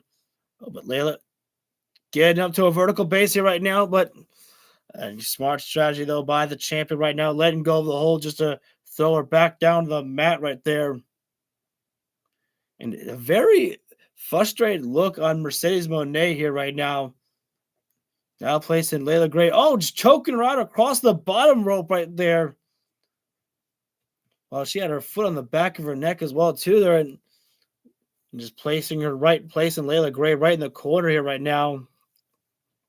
Mercedes just able to dictate the pacing right now where she is in full control and nobody can stop her right now. She has got this matchup in the palm of her hand here. Not much. There we go. Back in the corner. Now we're back live. Looking at the 12 belts owned by Mercedes Monet. The TBS title is on the line here tonight. We are live on Collision in Columbus, Ohio. Mercedes closing down too much right now. That's Mercedes. Oh, there we go. Talk too much trash. You better be ready when you have to eat that trash right there. Couple lariats down goes the champ. Nice sling blade there by Layla Gray there. I really like that one there. Into the corner. High knee. Finding a second wing, but Layla Gray. Awkward knee strike, and Gray goes down hard. Yeah, Layla may have hurt she was herself able. with that She was knee able to make strike. contact, but Trying to get up. Takes her away her Barely able to put any weight on the leg yet. Bulldog, yeah. Oh, Layla boy. Gray, she got the high knee, but then she kind of fell off there. Right. Desperately clings on. Oh, that's it right there. Statement maker, Layla Gray. Christopher Daniels back to it. There's. I'm almost wondering if Layla Gray may have hurt herself there. Daniels is seeing enough right now here. Mercedes got the hold right there, and Christopher Daniels trying to get her off there. And Gray, unfortunately, may have hit that knee. Are you what? What in the world? She just went low on Christopher Daniels like that. Christopher Daniels is. goodness. No, production, you don't play your theme song after that. The Ring of Honor, or make that the TBS. The absolute disrespect right there by Mercedes Moné. Done to celebrate on that one there. Did you hear that, everybody? Still the greatest TBS champion of all time! That's the way to do it, Tony. And fans, Monet celebrating, but this Wednesday, winter is coming. The AEW World Championship on the line. We hear from comments from Chapter Eddie Kingston. As we take a look here, it is Kingston challenging Samoa Joe. I should be the biggest night of his career. We hear from the challenger right now. Dude, 25 years. I've been doing this and dreamt of being a professional wrestler since I was 9 years old. And now I have the opportunity to become the world's champion. And, you know, Joe, when you said, you don't finish the line, you know, all that good stuff, you know, you getting in my head, or you tried to get in my head. You can't get in my head, Joe, because I'm in my head every day. Joe, you brought up that I yell and scream and I do this and that. It's because I care. I care about the sport. I care about professional wrestling. And I hate to admit this. I care too much for AEW. I care too much that some of the younger guys are going down a way that I do not respect and I find disgusting. What they are doing is not right and not good for this game. AEW was supposed to be something different. You are being rewarded for your hard work. You are being rewarded for wins in that ring. You are being rewarded for being the best professional wrestler in the world. That's the way it was supposed to be. Then I'm out 18 months, and I come back to and it all starts with the world's champion. Joe, you are disgusting now. This has nothing to do with your pro wrestling. You are the best pro wrestler in the world today. That championship proves it. You were supposed to lead, and now you're doing what you used to hate. And I'm supposed to come back to work and be like, everything's fine. Well, guess what? I want to change. I want things to change. I want the culture to be better. I will have my opportunity. December 10th, and winter is coming. And Joe, I am not just fighting you so I can finally get the payoff that I've been looking for 25 years. No, brother, I'm doing it so I can show the younger guys, do it the right way. Don't be snakes. Don't be rats. Do it the right way. Do it the way AEW was supposed to be. Winter's coming on Wednesday. TBS kicks off the biggest week in AEW television. Samoa Joe. Any other time you'd give it to Eddie Kingston. Any other time you would have given it to Eddie Kingston.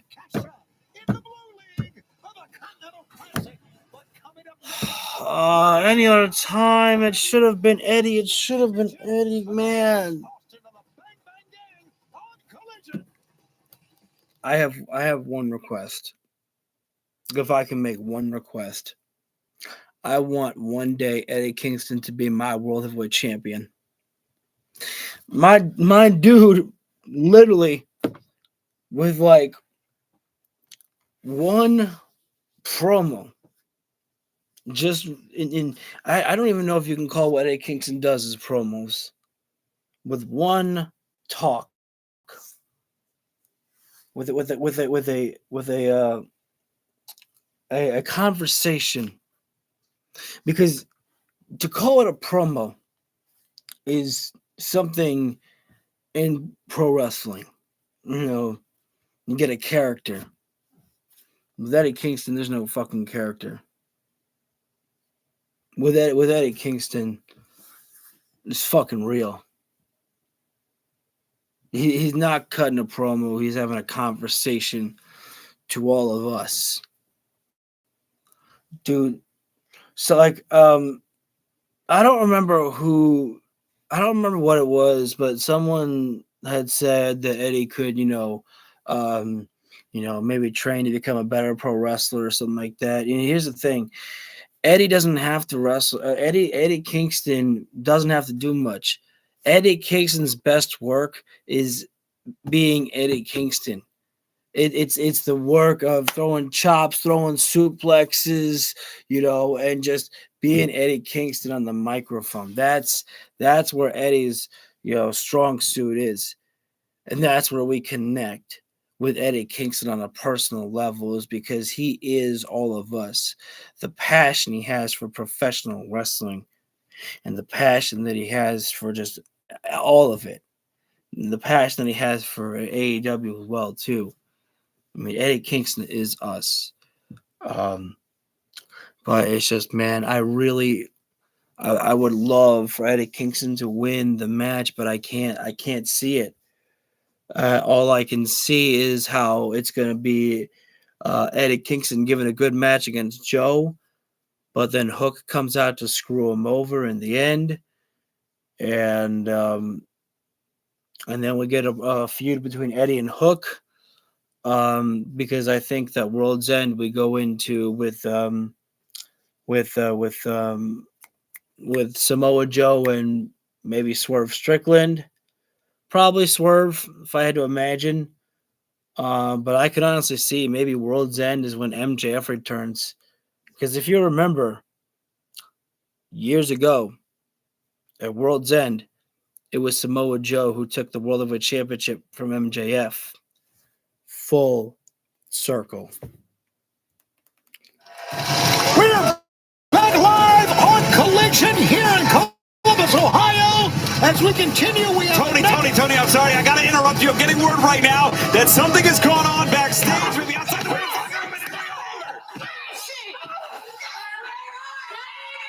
The hell? The Triangle of Madness are assaulting. The hell? What's going on here right now? That's oh. Jesus. Talk about madness. Sisters of Sin, we come for the win. Seeing Cardiff, bitches. Yo, that was pretty epic right there. Sisters of Sin guys just completely decimated outside the women's locker room. See you in Cardiff. We'll take a quick break. I will be right back in just a moment. The following contest scheduled for one fall has a 30-minute time limit and is for the AEW National Championship. Introducing first, accompanied by GOA, from Las Vegas, Nevada, weighing 207 pounds, is the defending AEW National Champion. Show some love for Ricochet! Ricochet had a huge night last night right here in Columbus at Ring of Honor's final battle as he defended the AEW National Championship for the first time outside of AEW against former ROH World Champion Dalton Castle, giving Ricochet everything he could, but it was Ricochet who took advantage of all elements, landing the Spirit Gun, a successful first title defense, doing so outside of AEW. Tonight, history made, Tony, when Ricochet brings that AEW national title to an AEW ring for the first time.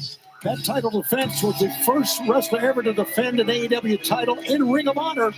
You talked about, but here's his opponent tonight. Atlantic City, New Jersey, weighing 210 pounds, Ace Austin! And Ace Austin had quite a big night last night for himself too, Nigel, as Ace Austin went against the red-hot Lee Johnson of the Swirl.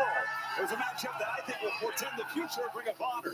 Lee Johnson gave it all he had, but it was a Dr. Bomb, a Blue Thunder, and finally, Ace Austin going to the pocket to get the victory in his ROH debut. And tonight, Nigel, rematch of Ace Austin's debut here in AEW. This time, the stakes couldn't be higher. Oh, really? That was his first match? Ace Austin against Ricochet? Who really has it all now. I say that revenge Wow. is a dish best served. It's actually been a while since I was saying Ricochet wearing the tights right there. Winning the casino gauntlet match to Wait, become is that the demand up there by Ricochet can yeah, you got the demand up there by Ricochet. He's quite a hand at a comedy. He told me a good joke earlier. However, Why did the though, chicken cross the road? Why is that? I'd like to think that if push comes to shove right there, if the demand get involved right there, I'd like to think that Juice Robinson and Austin Gunn will be there at the side of Ace Austin. It's his show. God, it's The hilarious. side headlock takeover there moments ago by Ace Austin. The side headlock takeover has been the favorite move of the wrestlers tonight here. Ace Austin right now. Wait, Ricochet backflip over there. Go through there. Absolutely. Ricochet head scissors. No takedown there is Ace Austin flipped out of that one there. The side headlock takeover again. Wait, What an event that was last night. up there now. The side headlock. Again, the side headlock has been very effective here tonight on AEW. Great matches. Big Another one there. Red Velvet as we The saw frustration earlier. they're building up. And a big win against the former Crucifix pin. So close to the Ricochet. end right there of Ricochet's title reign, just as it has begun. Easy, fella. Well, there's some violence from Ricochet, but speaking of violence, Smart there by Ace Austin to take a look around to make sure that nobody else there. Out half of the women's locker room. You wonder whether the two teams in question who will be vying for the title winner are coming or watching for that matter. Ricochet not getting inside the ring at all here right now. The collision winter is coming. Oh, hang on now. Next week at Totally Cardiff, on it. remember the very Oh, that special was start actually time, Bishop coast to Khan there. coast, 4:30 p.m. That's 4:30 p.m.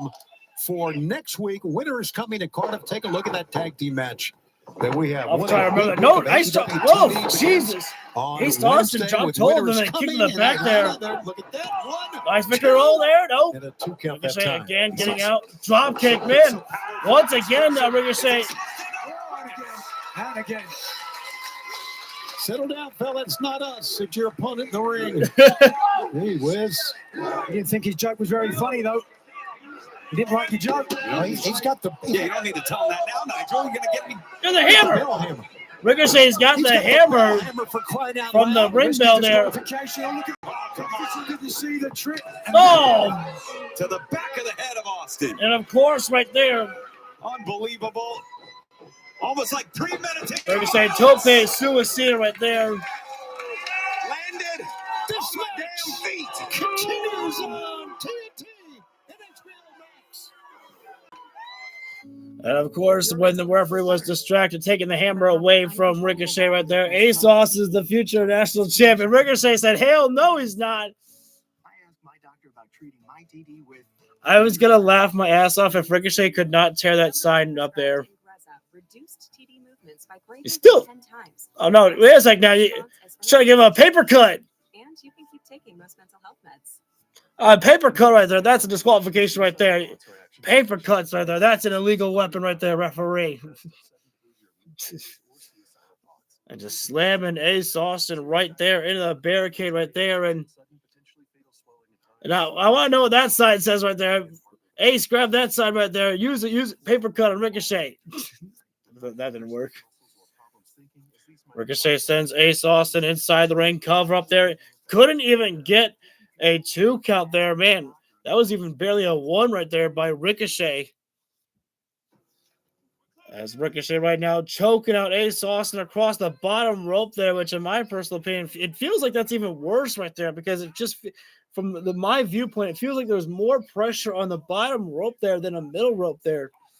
I don't know if that makes any sense at all there, but that's just how it looks from my view there.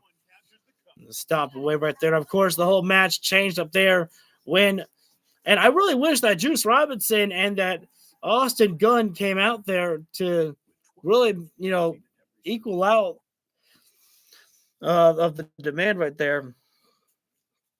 That's just, how you're supposed to be right there. There's Ricochet right now. Oh, gouging at the eye right there. It looks like referee's got to get a better view grip there. A better view sight. As Ricochet right now a straight hammer fist right at the top of the forehead, and we lost the picture. I'm going to jump live. Oh, hang on. Wow, I was behind quite a bit. I'm going to rewind, though. The only reason why... Oh, shoot. Time to catch up. Watch the first season of The Pit on TNT. Being here means no matter how good you are or how hard.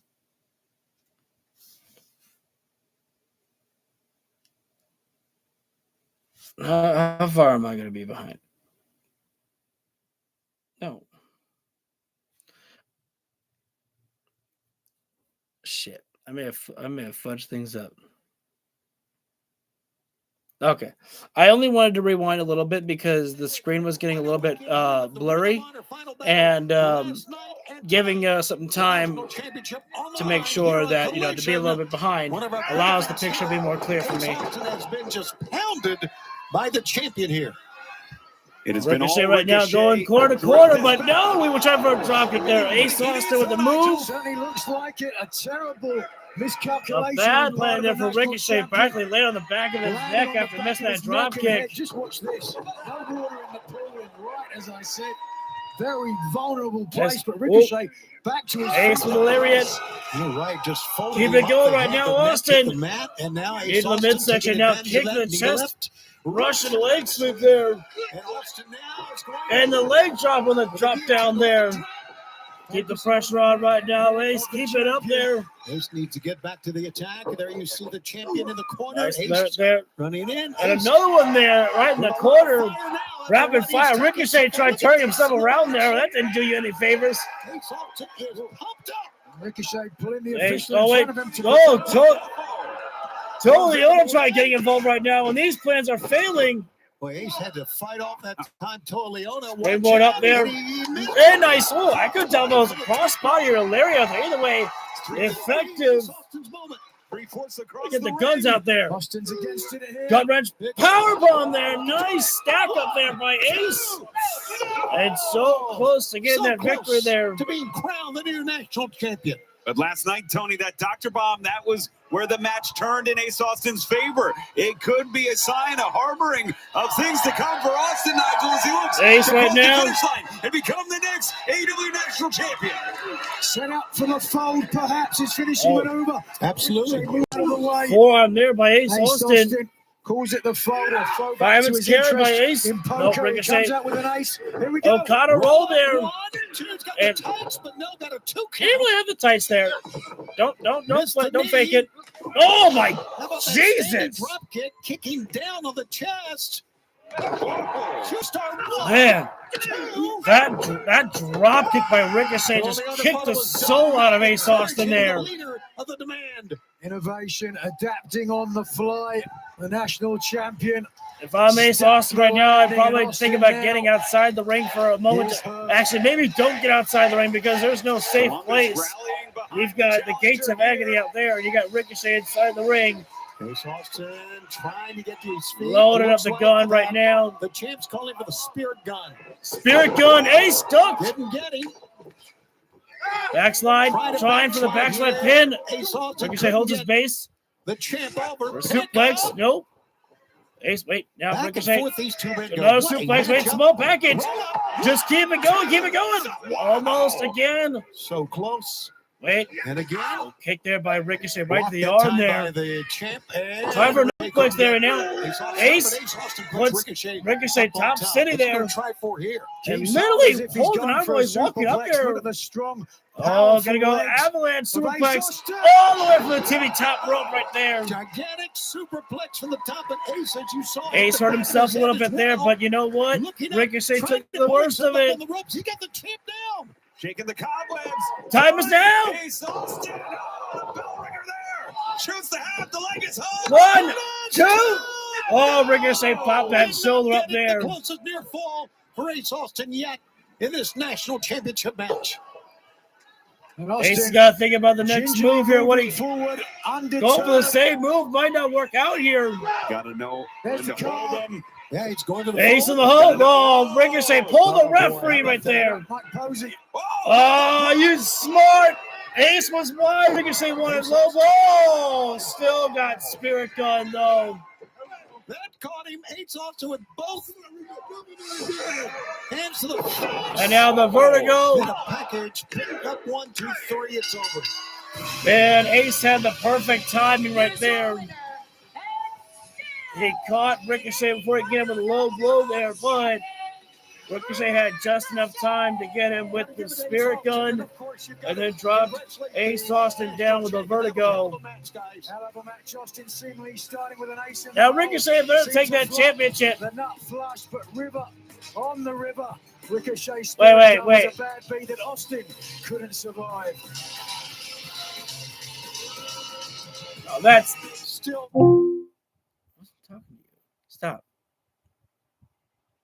Stop.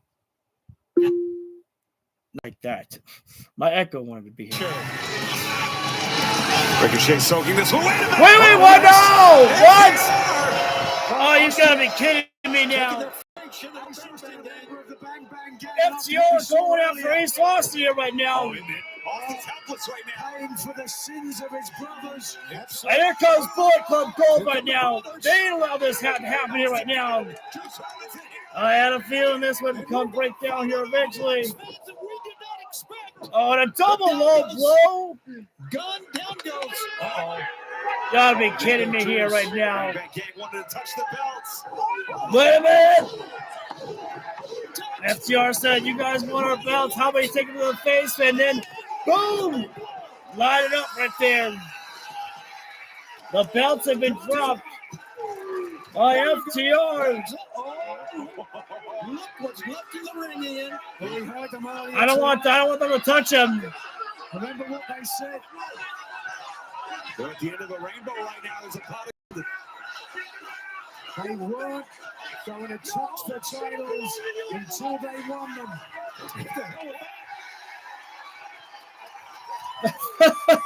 Austin Gunn didn't get the Ow, damn. Hey, you know what, Cash? If you failed to catch the title and you caught it with your face right there, that's not your fault. Austin Gunn literally put you through that to you. And what a main event it's going to be. I cannot wait when we get the full group of the Bullet Club Gold with Jay White and Colton Gunn as well there. And my voice is going, man. I don't know why my voice is going right now, but we're on commercial break. When we come back live, it's main event time. Jon Moxley and Konosuke Takeshita. I cannot wait for this matchup. But now, the thing that we need to pay attention to is the fact that Claudio Castagnoli did not win his matchup. Can Jon Moxley win against Konosuke Takeshita here tonight? That, I really don't know. Part of me actually wants to see Moxley win tonight. Part of me actually really wants to see a Jon Moxley victory over Takeshita. And I know that sounds maybe improper of me because I'm the one who's talking about that Takeshita needs to win this Continental Classic. But I mean, hey, after all, the first matchup that happened was Kazuchika Okada, and he didn't win his first matchup here against Kyle Fletcher in the Classic.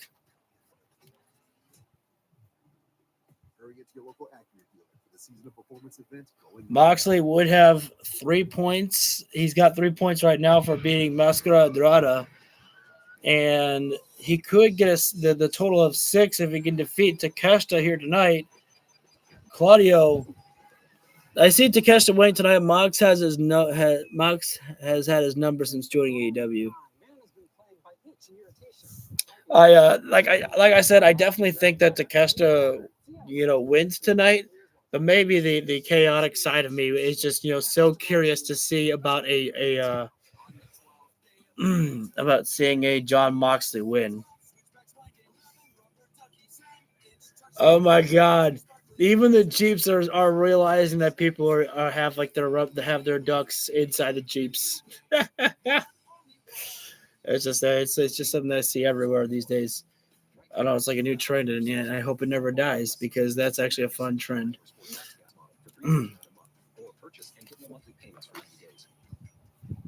Need another drink it in, man.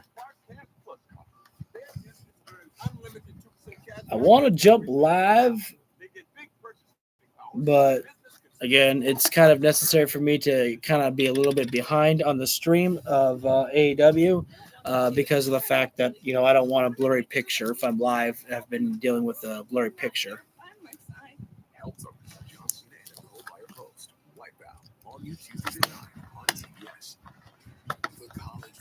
So we'll probably one more commercial break here with the college football thing, and then we're back live with AEW.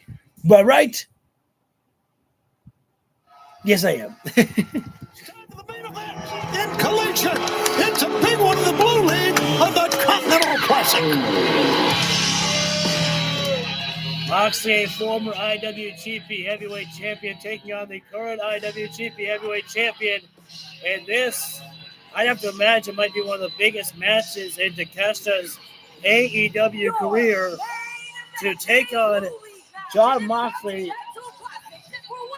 one of the all-time greatest AEW World Heavyweight Champions, and the man who is declared and has the right to be declared the ace of AEW himself. Fans, you're watching AEW on TNT. Oh, shit. Progressive Insurance. I thought Moxley was about to be attacked right there because some security guy was like running around. And I was like, Jesus, calm down, man. It's all right. After Jon Moxley. Well, Maria Shafir this time was kept in the back right there. Crazy wild crowd up there. Some person dressed up in a banana suit. Ring, ring, ring, banana phone. And saw Harley Quinn up earlier as well. The crazy geeks are out here at AEW tonight, and we love to see them have fun.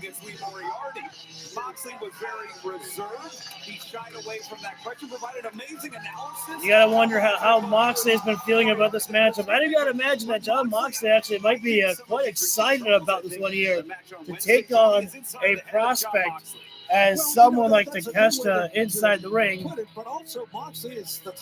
And interesting enough to be known is that according to Josh Alexander, Don Callis is not here tonight. Now I tell you, isn't that a coinky-dink? Take a look at this opponent. Yo, no worries, my man V. You here for the main, my bro? It's all good, my man. It's important to make sure to take care of and be there for family. But you here for perhaps the best part of the night. WGP World Heavyweight Champion has never lost in singles competition here on Collision. Oh, man. Wow. Tony Schiavone, did you just up the stakes of this matchup here? Kyle Fletcher. Takeshita's never been defeated on Collision. 6 on top of the blue, 6 on top of the gold for the Don Callis family. That'd be pretty big. You see it right now in Jon Moxley. He is right now feeling the pressure of this matchup.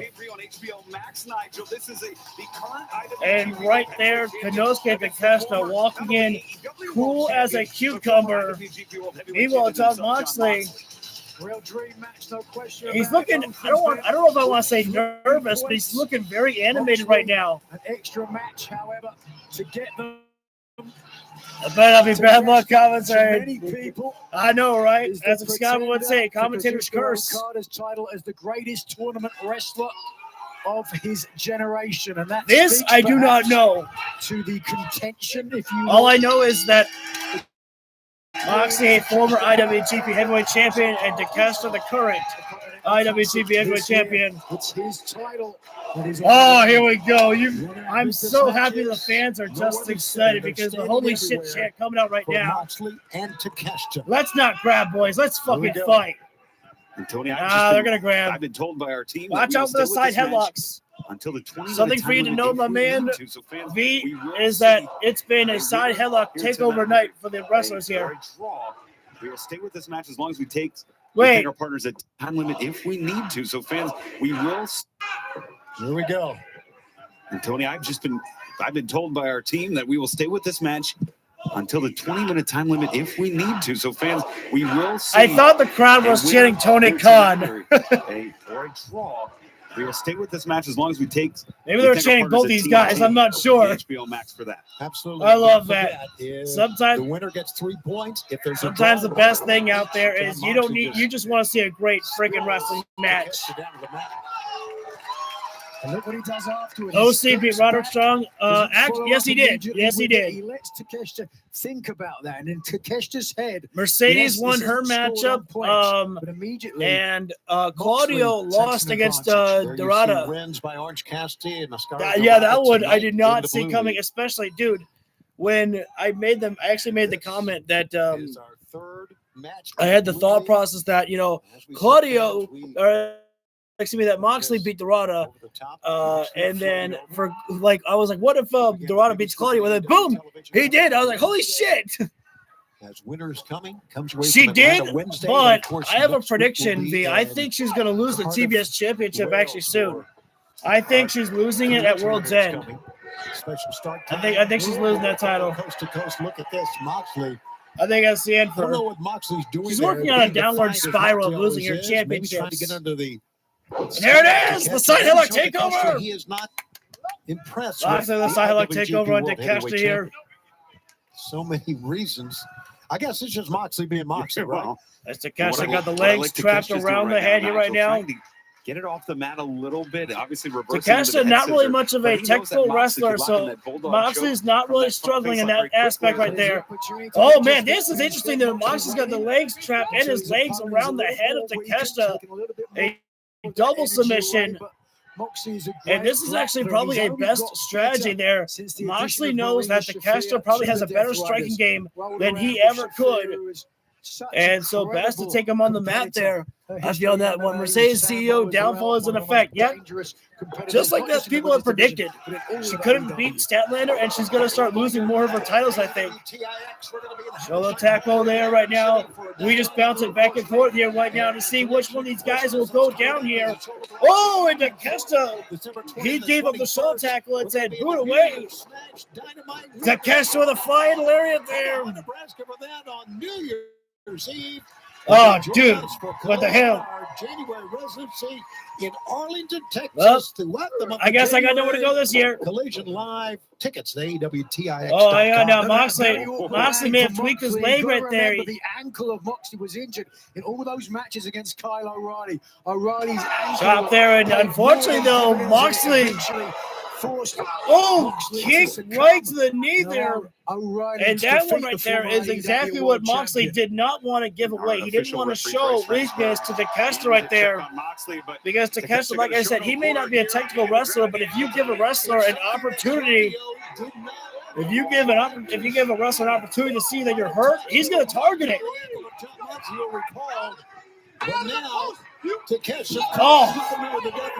And it's not just Kyle O'Reilly. We've seen Moxley take damage to his leg against Kyle O'Reilly and Daniel Garcia. Moxley doesn't do his best when his leg is hurting. He still pulls off away wins sometimes against Daniel Garcia, but still. Don Callis tried to curb the favor of the Death Riders and John Moxley. Oh man, Takeshita slammed Moxley's leg against the barricade. Takeshita tries to walk this one off. Bryce has got to get back inside the ring though and actually start counting though here. I understand we're in the main event here right now, but you still got to do your job right there to make sure these guys are getting in there. This is not good in a tournament where you have to go the distance. Right. Oh, by the way, Darby Allin has been taken out of the tournament and has been replaced by Jack Perry. Excuse me. Dragon screw there by Takeshita. Moxley needs to. I was gonna say Moxley needs to get out of the ring and maybe take a breather, but he can't. There's nowhere for John Moxley to go here right now. Moxley's just got to find a way to fight.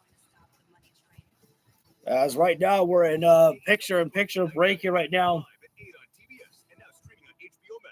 Well, Takeshita sticking with the one-sided beatdown upon the leg of Jon Moxley.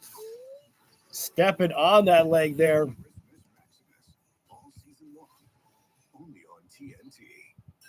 Moxley's just got no defense game right now. This is almost like uncomfortable and sad to watch Jon Moxley in this type of predicament here, right here. Chop block there. Not used to seeing Jon Moxley this. I hate to use the term weak, but right now looking so weak. But again, that is exactly how we've seen it be before. When Moxley's legs are hurt, he can't stand, he can't fight, and that goes for any wrestler. You take out their legs right there, and it's hard for anybody to do anything. Takeshi's got Moxley in the corner right now, and now going for the 10 punches right there up to the face there. And again, Moxley just remaining defenseless. Oh, whoa, hang on now. May have spoken too soon. Well, I think Moxley gouged the eye for a little bit there. Moxley now, a perhaps unwise strategy by Moxley to have gone on the middle rope there to go for the attack of the leg there, or to have gone up there for the 10 punches as Takeshita threw Moxley into the corner right there. And it's not just the bounce from, hitting the corner, but of course, when Moxley had to make the charge to run to the corner, that's utilizing the legs. Takeshita foot trap DDT right there. It's got to be infuriating at this point right now for Jon Moxley. Takeshita literally looking at Jon Moxley there while they're both sitting there. Wait a minute. What's going on here right now? Why are you buffering here? Don't play this game with me. Don't play this game with me.